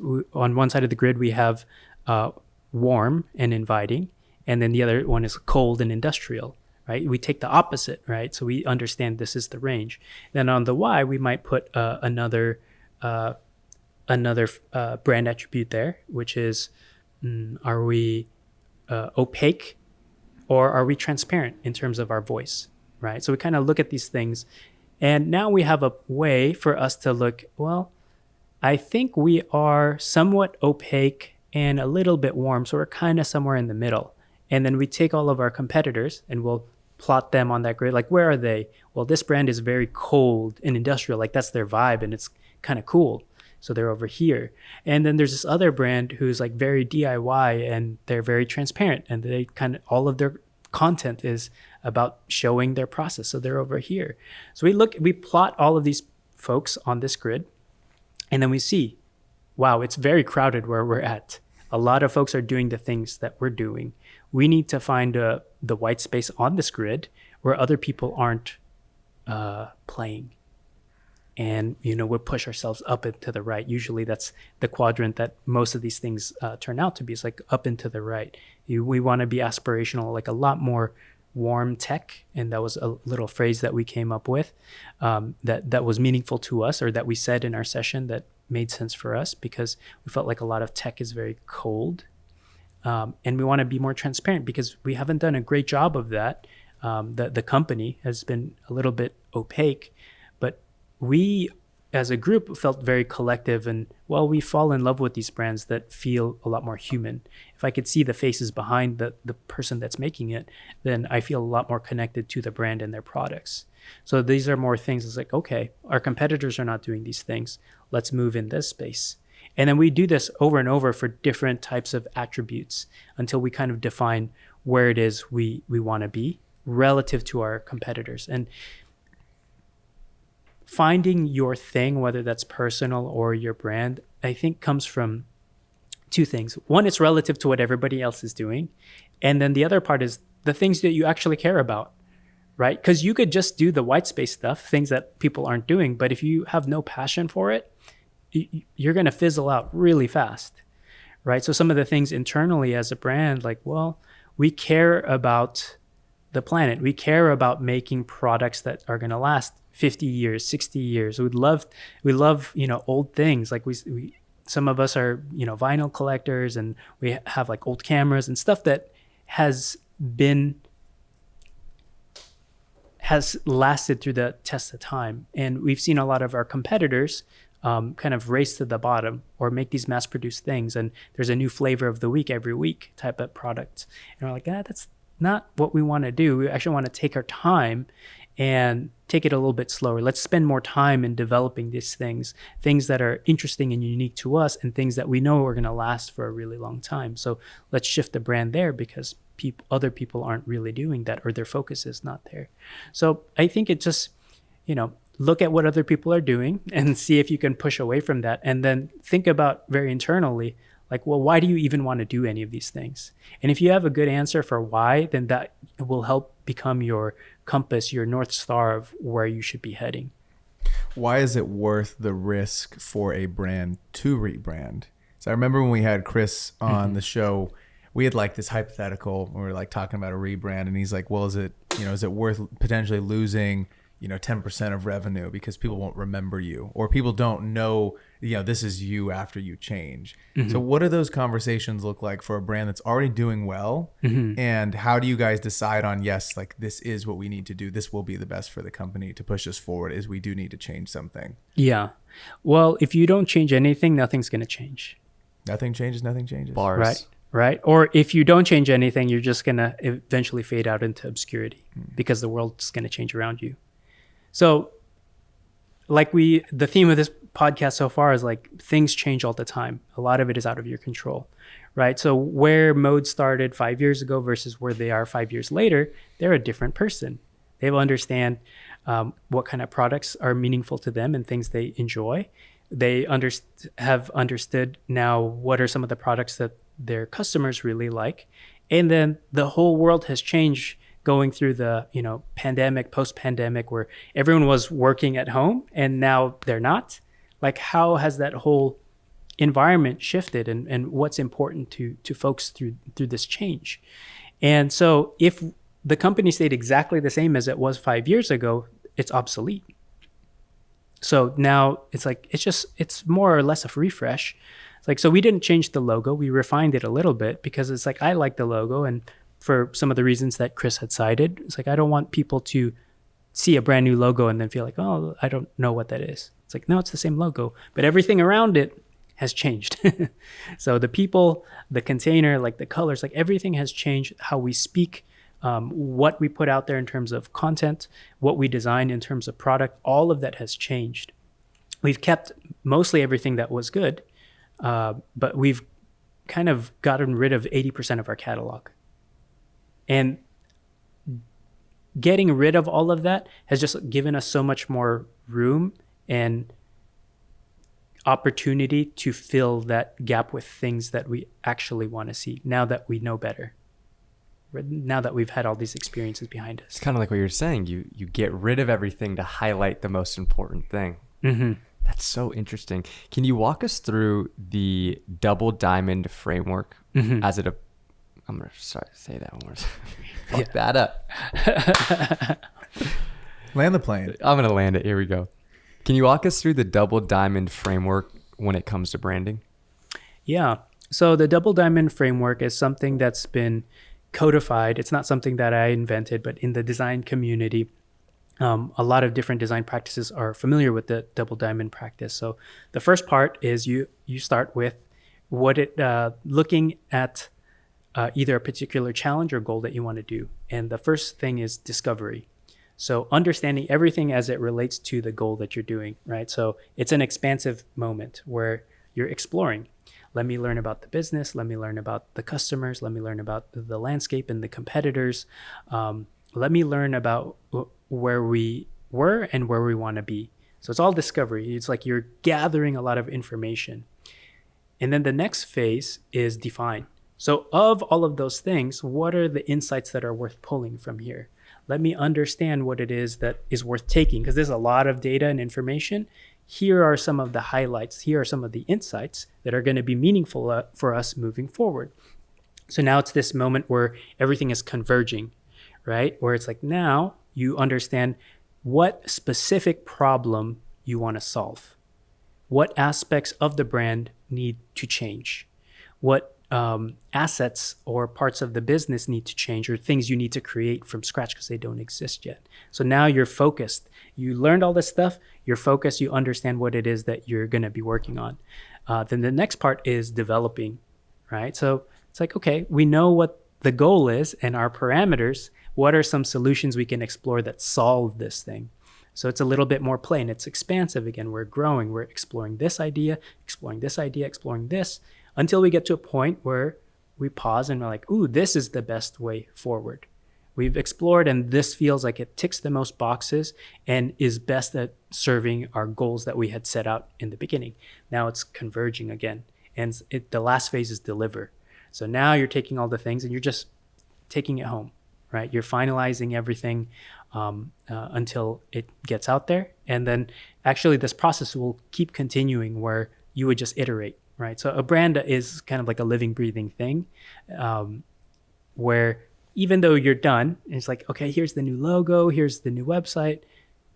It lives out there, right? Because the world is changing, people interact with it, and then it has to iterate and change and grow over time as things develop, right? Because we've done this all isolated to a degree, and now we're putting it out to customers, to users, and just see how they receive it, and then just work with that and keep iterating. How scary is that to put something out to the masses that you've worked so hard on behind the scenes?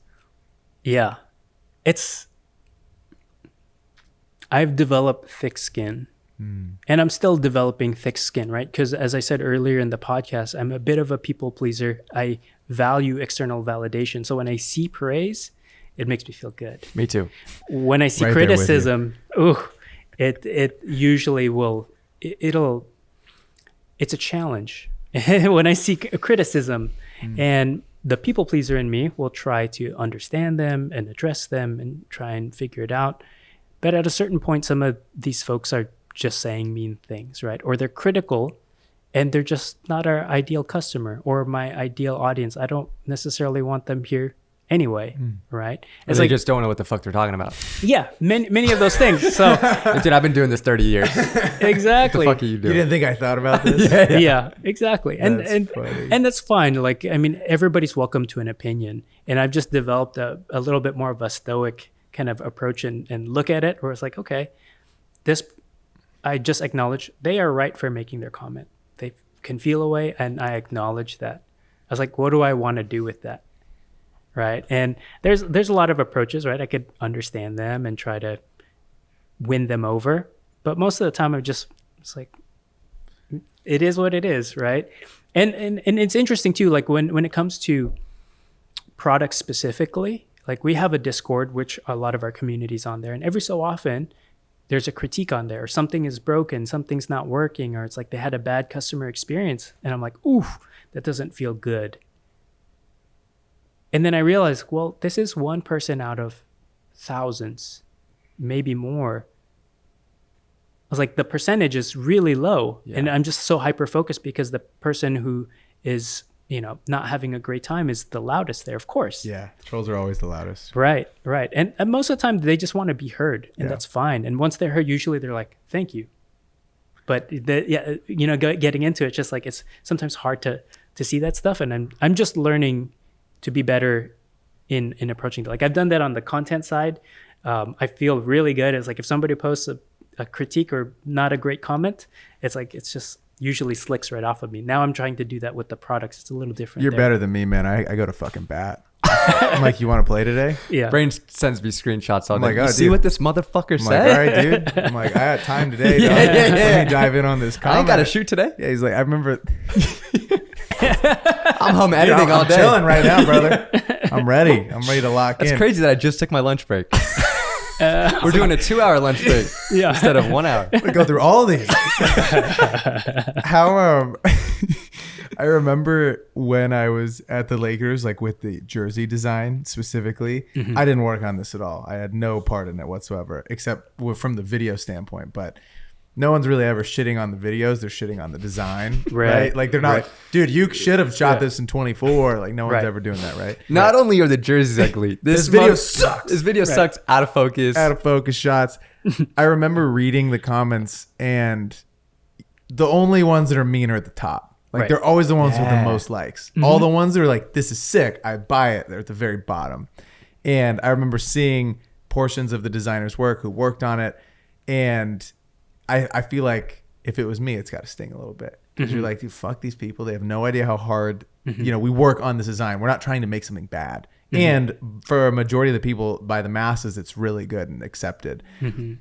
With the stuff that you're doing for Mod Musings, how do you kind of take that feedback constructively? Because I think it's really hard, and it's something that I can't deal with it yet. Like I haven't figured out a way to deal with a critic yet that doesn't fucking ignite like a fire in me. And that's just the kind of person I am. Like I'm not good if you're coming at it from like a negative standpoint. My approach is to usually meet it with right back there with you, and I don't think that's like awesome. I'm trying to work on that. But I'm curious, like, you've been in the game longer than me, so what tools have you kind of added to the toolkit to deal with that stuff? Because it's like you put so much work into these things. You're obviously not trying to put something out that doesn't work great, or isn't so thought out. You're like, I've spent thousands of hours on this thing. I wouldn't put it out if I didn't think it was awesome. Right. I'm just kind of curious what.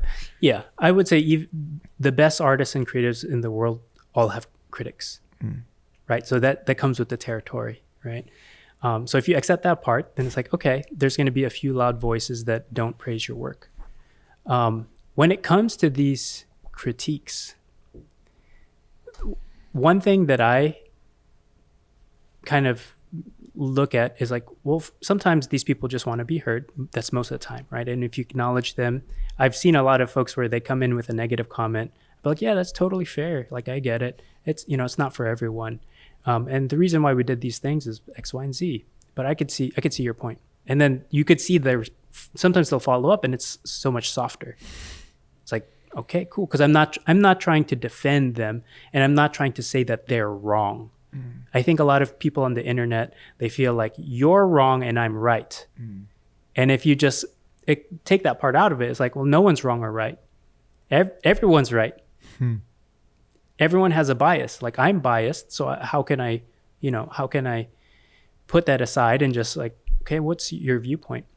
Usually my follow-up, especially the ones that are a little bit more snarky, what would you do instead? Stealing that one. How would you change it? It's like, this is how we did it. And sometimes they just don't answer. It's like, okay, I won. There's that, right? I won. Right. And then other times it's like, because you're letting, it's sometimes then they kind of, because they might feel dumb because they actually don't have anything to say. They can't offer a real critique. They're just sharing their opinion, but they actually don't have a critique to make it better. Critiques are good if they're actually helpful, if it will make the end product better. And I'm actually looking for those. So sometimes I genuinely ask, like, I get that. What would you change or what would you do differently? And sometimes people will give me a long, thoughtful response and it's not heated. Usually it's just like, no, let me just share my thoughts and thank you for acknowledging me. And then what they share is like, let me consider that. That's actually a really good point. And I do take that critique and feedback because people have spent the time to write something out. And then other times they're still kind of nasty or whatever and judgmental, and it's okay. Have you found that most of the people are kind, like on your years on the internet? From my content? Yeah. Yes. Yeah. I would say like 98% is pretty kind. I'd say the same for us too. I feel like Yeah. I mean, what are people shitting on? Like, dude, your desk fucking sucks. Yeah. this room, your Yeah, plants are mid. Yeah. Like, what kind of negative comments? Yeah, what are would you they get? saying? A lot of, when it comes to products, usually it's out of folks' price range. So I was like, oh, I can't believe you would spend X amount of dollars on this. I'm like, why spend any money on anything? And you just say, step your bread up, broke boy. No, I don't. Right? It's like, for instance, like if I might talk about a pen and it's like $100 pen, like why would anyone spend $100 on a pen? It's like, you're right. Just buy the cheapest of everything.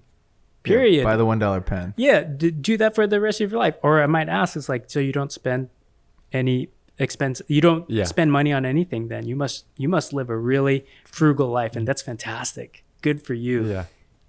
And so there's Couldn't be me. Hey, but Matthew likes that Mont Blanc. Dude, oh my God. Okay. You know LeVar Ball? No. The Ball brothers? Mm-mm. Oh, okay. So LeVar Ball is a dad, and he has 3 sons, and 2 of them are in the NBA, but they got a lot of hype because he's a very loud personality, and he's like, my 3 boys are going to be the best basketball players to ever play, and they were really good in high school. And now Chino Hills. Chino Hills. I see. Okay.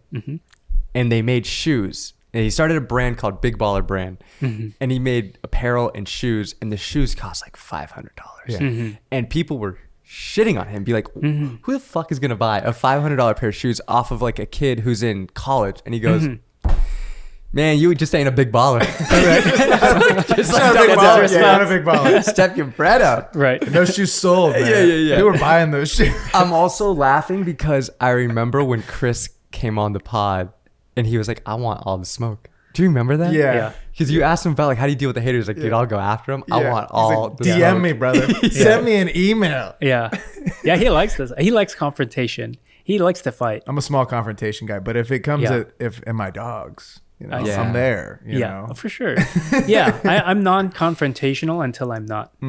Right. So it takes I'm a with lot. you. I'm It with takes a you. lot for me Sure. to get to that point. Yeah. But once you cross a certain line, like you will not like to see that version of me. And very few people have seen that version of me. But all of us have our limits. For the most part, again, I think it's that people pleaser inside of me. It's just like I would want everybody to be happy and cheery and kind of vanilla around me. And tension makes me uncomfortable, so I try to soften that, right? And a lot of the internet mob, I just try to pacify them or just like acknowledge them. Yeah. And it's like just relieve myself of like even caring, right? It's like, okay. And then it's I don't ever have to look at that comment ever again. Yeah. Right? What is the business behind creating physical products? Because I think like we live in digital product land. They don't cost a ton to make. You have massive profit margins on them because once they're made, it's done. Yes. And I think I have such a an admiration for people who make physical things, especially things that are different. Like you're saying, you look at them Yep. and you're like, I haven't seen this before in the world, which is, I think, why there's such a deep appreciation for them. But you also, on the other side of it, if you're putting this time, this investment, monetary investment, time investment into it, you have to come out with something on the other side of it. Yeah. So how does that work in your world for the physical things that you're doing, not with Mode? Yeah. I mean, Because they obviously require some sort of, investment. You're like, we have to make money on this to make this make sense so we can keep making awesome things. yeah, a lot of it is just educated guesses at every step, right? So with products that I make, early on, I would get prototypes of these things so I could just test it out. And then also, once it's good enough to share, try to put that idea out in the world. And if that concept, people get as excited about it as I am, then I know there's a potential audience there for them, for that product, right? That's like a good first kind of guess. Like testing with the prototype first. So like you wouldn't go mass something out if people aren't messaging you about the prototype. Is that like a process that you kind of stand by with these things? Not necessarily, but I try to do things small before I go mass. And even when we say mass, it's like, it's not a lot of units. It'd be like, up to 1,000 or 500, even less than that, 150, trying to do things as small as possible, because I would rather sell out rather than having things sitting on the shelf, right? That's way more expensive, burning a hole in your pocket. But if you make something that's small and bespoke, and maybe it's a little pricey because of the small run, but if it sells out, you're like, well, I'll make a bigger batch the next run, and then the next run, and then the next run. I'll give you an example. The X-ray keycaps that I made, I got prototypes for those. I started sharing it on my socials, and it got a lot of hype. I was like, wow, there's a lot of interest in this. And the company that I worked with, KBD fans, usually they put little interest checks like, leave your email to sign up if you're interested in this project. So they kind of share some stuff as it's getting developed. My project got the most signups out of anything they ran that whole year. So I was like, this is a good sign. So we made a bunch, like more than we thought we were going to sell. And then when we put it for sale the first day, it sold out like within the hour. And like most vendors, it's like, dude, I thought this was going to last for 5 weeks, for a quarter at least, like at the most. And it sold out in the first day. And then it's like, what are we going to do? Well, maybe we could just open a pre-order and let's just make it, because the machines, like we already have everything set up. All the vendors are set up. Everybody's set up. Let's just turn it on to pre-order from in stock. And then, we got a big pre-order, and a few months later we delivered a second batch. And now we just delivered our third batch, because it's just one of those things that it keeps selling out and the demand is really high. But I'm not trying to go in there where it feels like I'm putting everything like all in, right? I'm not that type of player. It's like just a little bit at a time until I get a sense like, does this feel good? And for how long, right? Because after a while, this will probably fizzle out. Maybe this third batch is the last one we do for a while, or it may be at all because it's a little bit slower. It's like, okay, we're good now. Something you did for the Mode rebrand is you created customer personas, which I thought was super interesting. And it wasn't just like we're trying to sell to males 18 to 35 who use a computer. It was very specific. Age, demo, what they're interested in. How important is that for a brand to do, to reverse engineer their ideal customer to see success and to be able to make educated guesses on like the products they should bring to market? Yeah, I mean, that stuff is helpful for us. Whenever I've worked on different branding projects with different clients and brands, it's always helpful for us to visualize real people, right? When we hear a demographic range, males 18 to 35, it's like that's a amorphous cloud. I don't know who I'm designing for. But if I say I'm designing for Charles, he's 24 years old and he's in San Francisco. He works at a tech job. He's making $200K a year. He has lots of expendable income, not enough to buy a house, but enough to spend it on, the finer things in life. And he's young and he's exploring with his money. This might be a person that might be interested in our product. because they're trying to develop their own taste. And sometimes they develop that taste by the products they buy, and they're just upgrading from the college IKEA life that they had, right? And their clothes, like the unit clothes, and then they're just like slowly upgrading different points in their life. Then all of a sudden it's like, I could design for that person. You know why? Because I was that person when I was 24. Then all of a sudden, all of the decisions we make, whether it's for the brand or for the product, we can go back, like, will Charles appreciate that? Or will Jim appreciate that? Or will Sarah like that? So we can look at it through these different lenses, and these people are real to us, because a lot of these user personas are amalgamations of people we know in real life, or people that we were, or people that we interviewed in video calls, in customer interviews. So it's really interesting and helpful in that sense, because it just helps us create a filter for what we do. And the goal is not just to always serve them and appeal to them. It's just almost like a gut check. It's like, hey, we've been isolated, we've been working on our thing.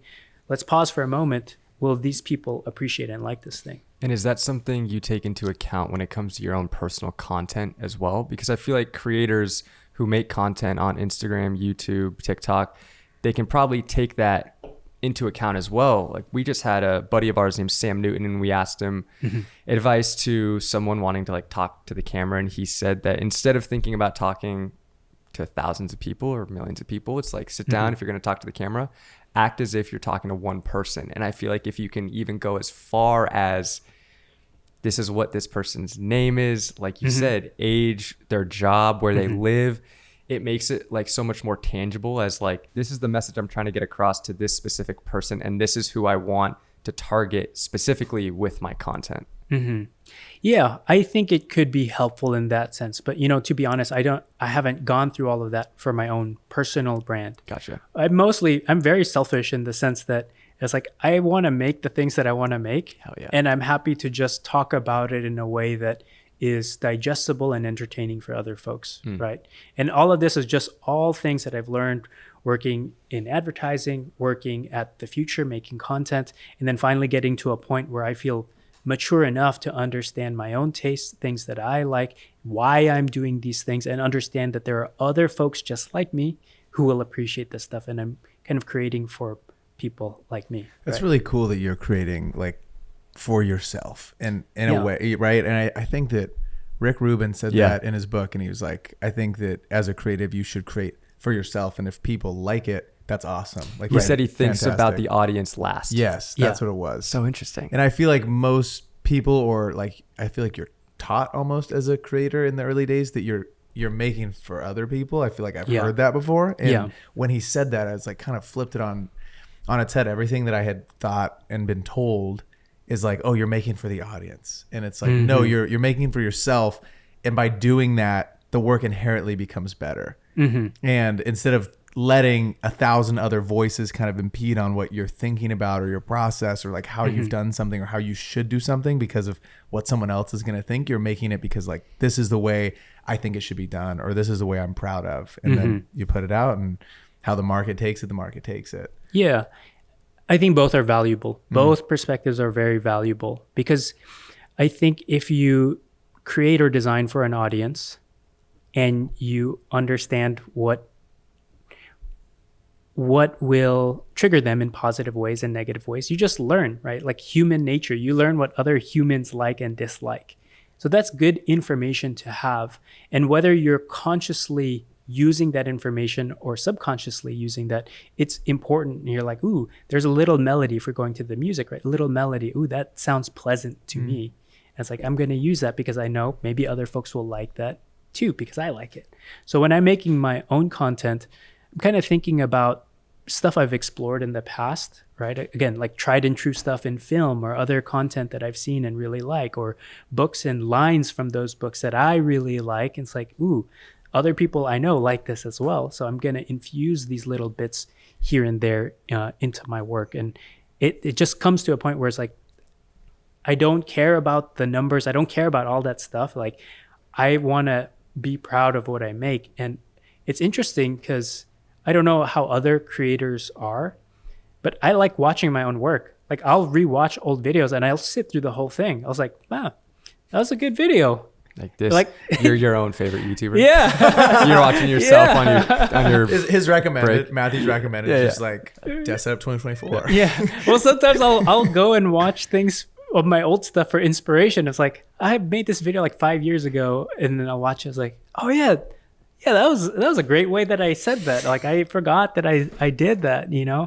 But I think that's a good sign, because I think earlier in my career, I might make something and it's a little bit harder to watch older work. It's like, oh, sure. I could have made that better. Like, you know, where all the bodies are buried, right? So you can't look at that. Now it's like that part is kind of out of the way, the technical things. And it's just like, well, what was the content about? I saw another basketball reference. Do you know the basketball player Kyrie Irving?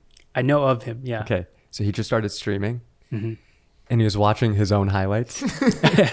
He's like, "Man, I'm so good." He's like, "Y'all don't understand how this is just. I'm really about this. Like, I'm that good." He's like, "This is easy for me."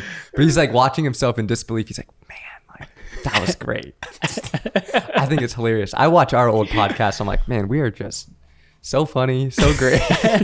Questions we ask, man, we really killed Good it. one. Dude, the first one ever is brutal. Like, I remember someone had commented on it. We're like, you guys have come a long way. I'm like, appreciate that, man. Thank you. Okay, I want to get nitty gritty on design stuff, like products that you actually use. Like, what programs do you use to design, and then like what products do you like to use physically?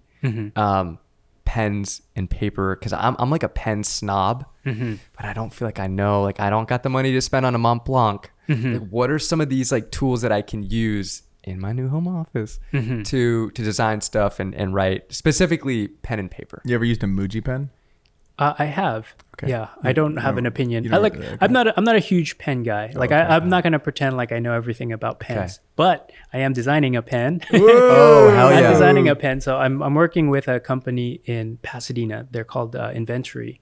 And I met them, surprisingly enough, at a keyboard meetup, because they had a booth there, and they just knew like the audience between pens and the hobbyists in keyboards are like, they're the same crowd. They're a similar crowd. So okay.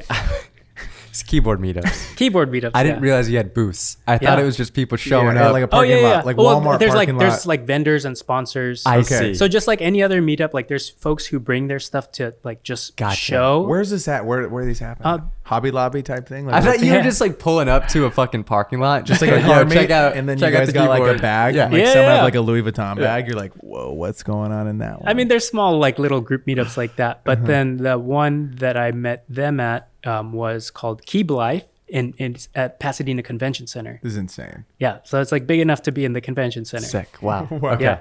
So yeah. Anyways, cool. So you're making a pen. I'm making a pen, and so I recommend their stuff. I'm super biased, but it's cool because their workshop is in Pasadena. So I've been working on this pen with them for the past few months, like since last year, and it's gonna release with a keyboard that I'm releasing with Mode in August. So all this stuff is releasing in August, and it's all Is very it a pair? It's like yeah, they go together. They go together. Yeah, the aesthetic for all of them are the same. They're following the same kind of translucent industrial design. So it's an evolution of the X-ray keycaps that I made before, and it's just like more along those lines. But anyways, working with them, it's just allowed me to appreciate pens a lot more. So, going over there, it's like, well, hold this pen and write with this one. Let's change the refills. There's 20 different refills, and let's try so going through that process of writing and holding and using a pen for a prolonged amount of time for different things, it's like, I can appreciate that. So I would look into their pens. I'm super biased. How thin is the point? Yeah, what's the point? What were we I talking? think it's a 0.5. I like Come on. 0.5 and 0.7. Both Yeah, are nice. same. Oh, I'm copping one. Yeah. ASAP. Yeah. But you could change the refills, right? I think they're called Parker style refills. So Okay. there's like a certain footprint that different manufacturers will make refills for. So depending on what you like. And then what about like paper? What kind of paper you like? Paper. Okay. So when it comes, because your question was in the context of designing products, right? Yeah. So I've been using this Canson marker paper. I just got recommended to it from another like industrial designer on YouTube. I was like, okay, I'm a beginner, I'm a student. What do other people use? And it's just kind of almost like vellum. It's like a translucent paper. And I use, what are these? It's translucent paper. What's the name of it? Say it one more time. I got it right. Canson marker paper. Canson marker. Vellum? paper. Yeah, I've never it's even heard that word before. vellum is like it's like a translucent paper. Like you can see kind of It's like through it? milky. It's like milky. Okay. Yeah. Canson Vassum paper.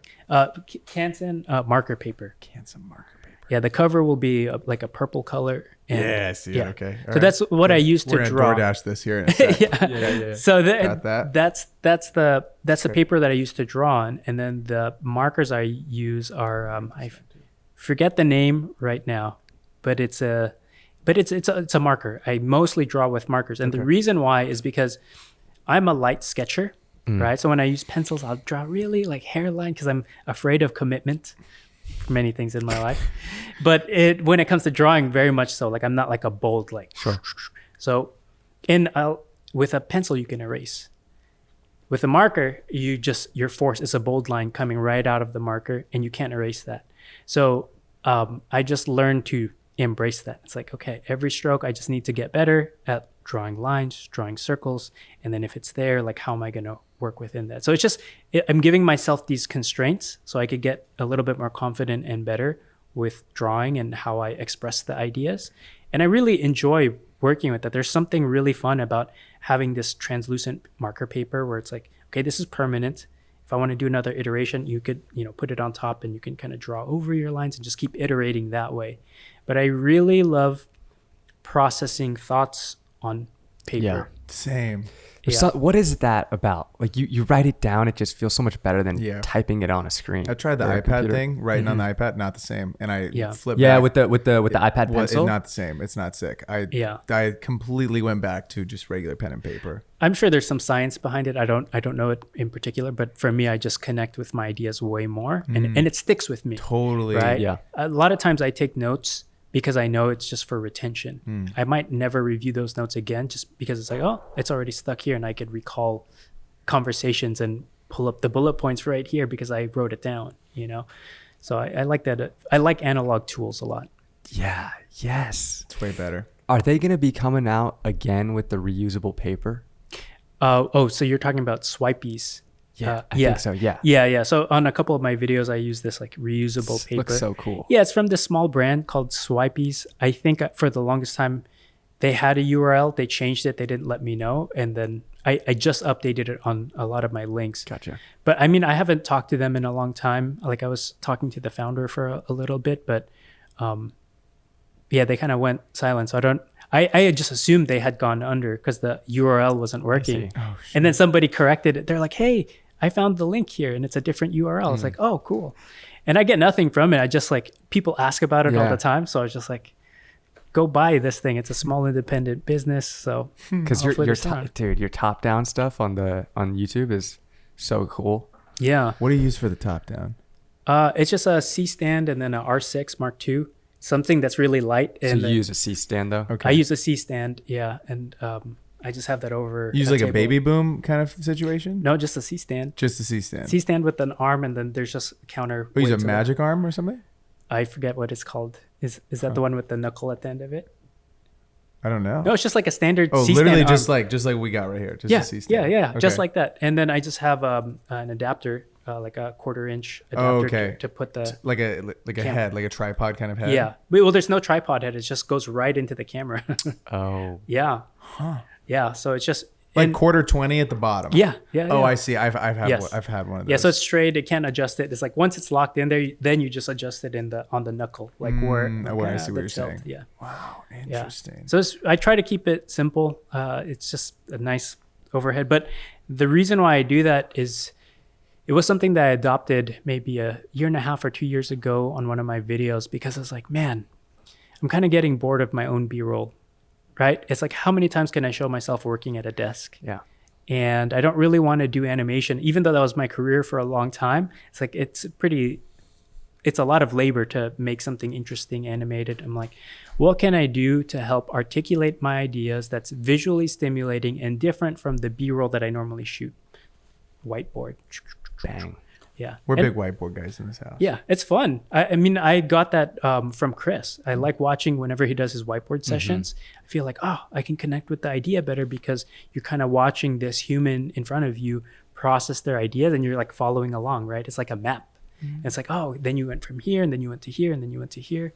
And then there's like, this is natural animation right here, right? Like there's something visually stimulating because somebody is doing something. And it's almost like, it's like when you watch Bob Ross, you're slowly watching the image be revealed to you. And it's like, oh, by the end of this sequence, you have the answer. Yeah. That's so interesting. You've said before that you've wanted a job that you don't have to retire from. And is the thing you're doing right now, do you feel so creatively fulfilled by it at this moment that you feel like it wouldn't be something that you'd want to retire from? Yeah, if I can just keep making stuff, 100%.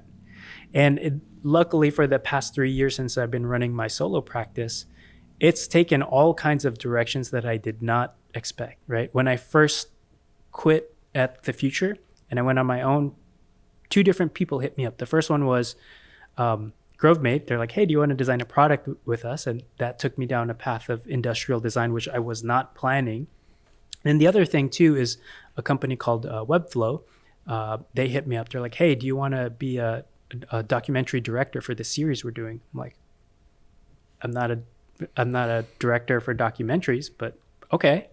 And so both of those things were just interesting new opportunities for me to, one, improve and work on my storytelling, which is why I took on that documentary gig, and then work on products because it's something new. And that was my whole goal when I quit. It's like, I'm at my creative prime. I have all this knowledge and expertise and network that I've developed.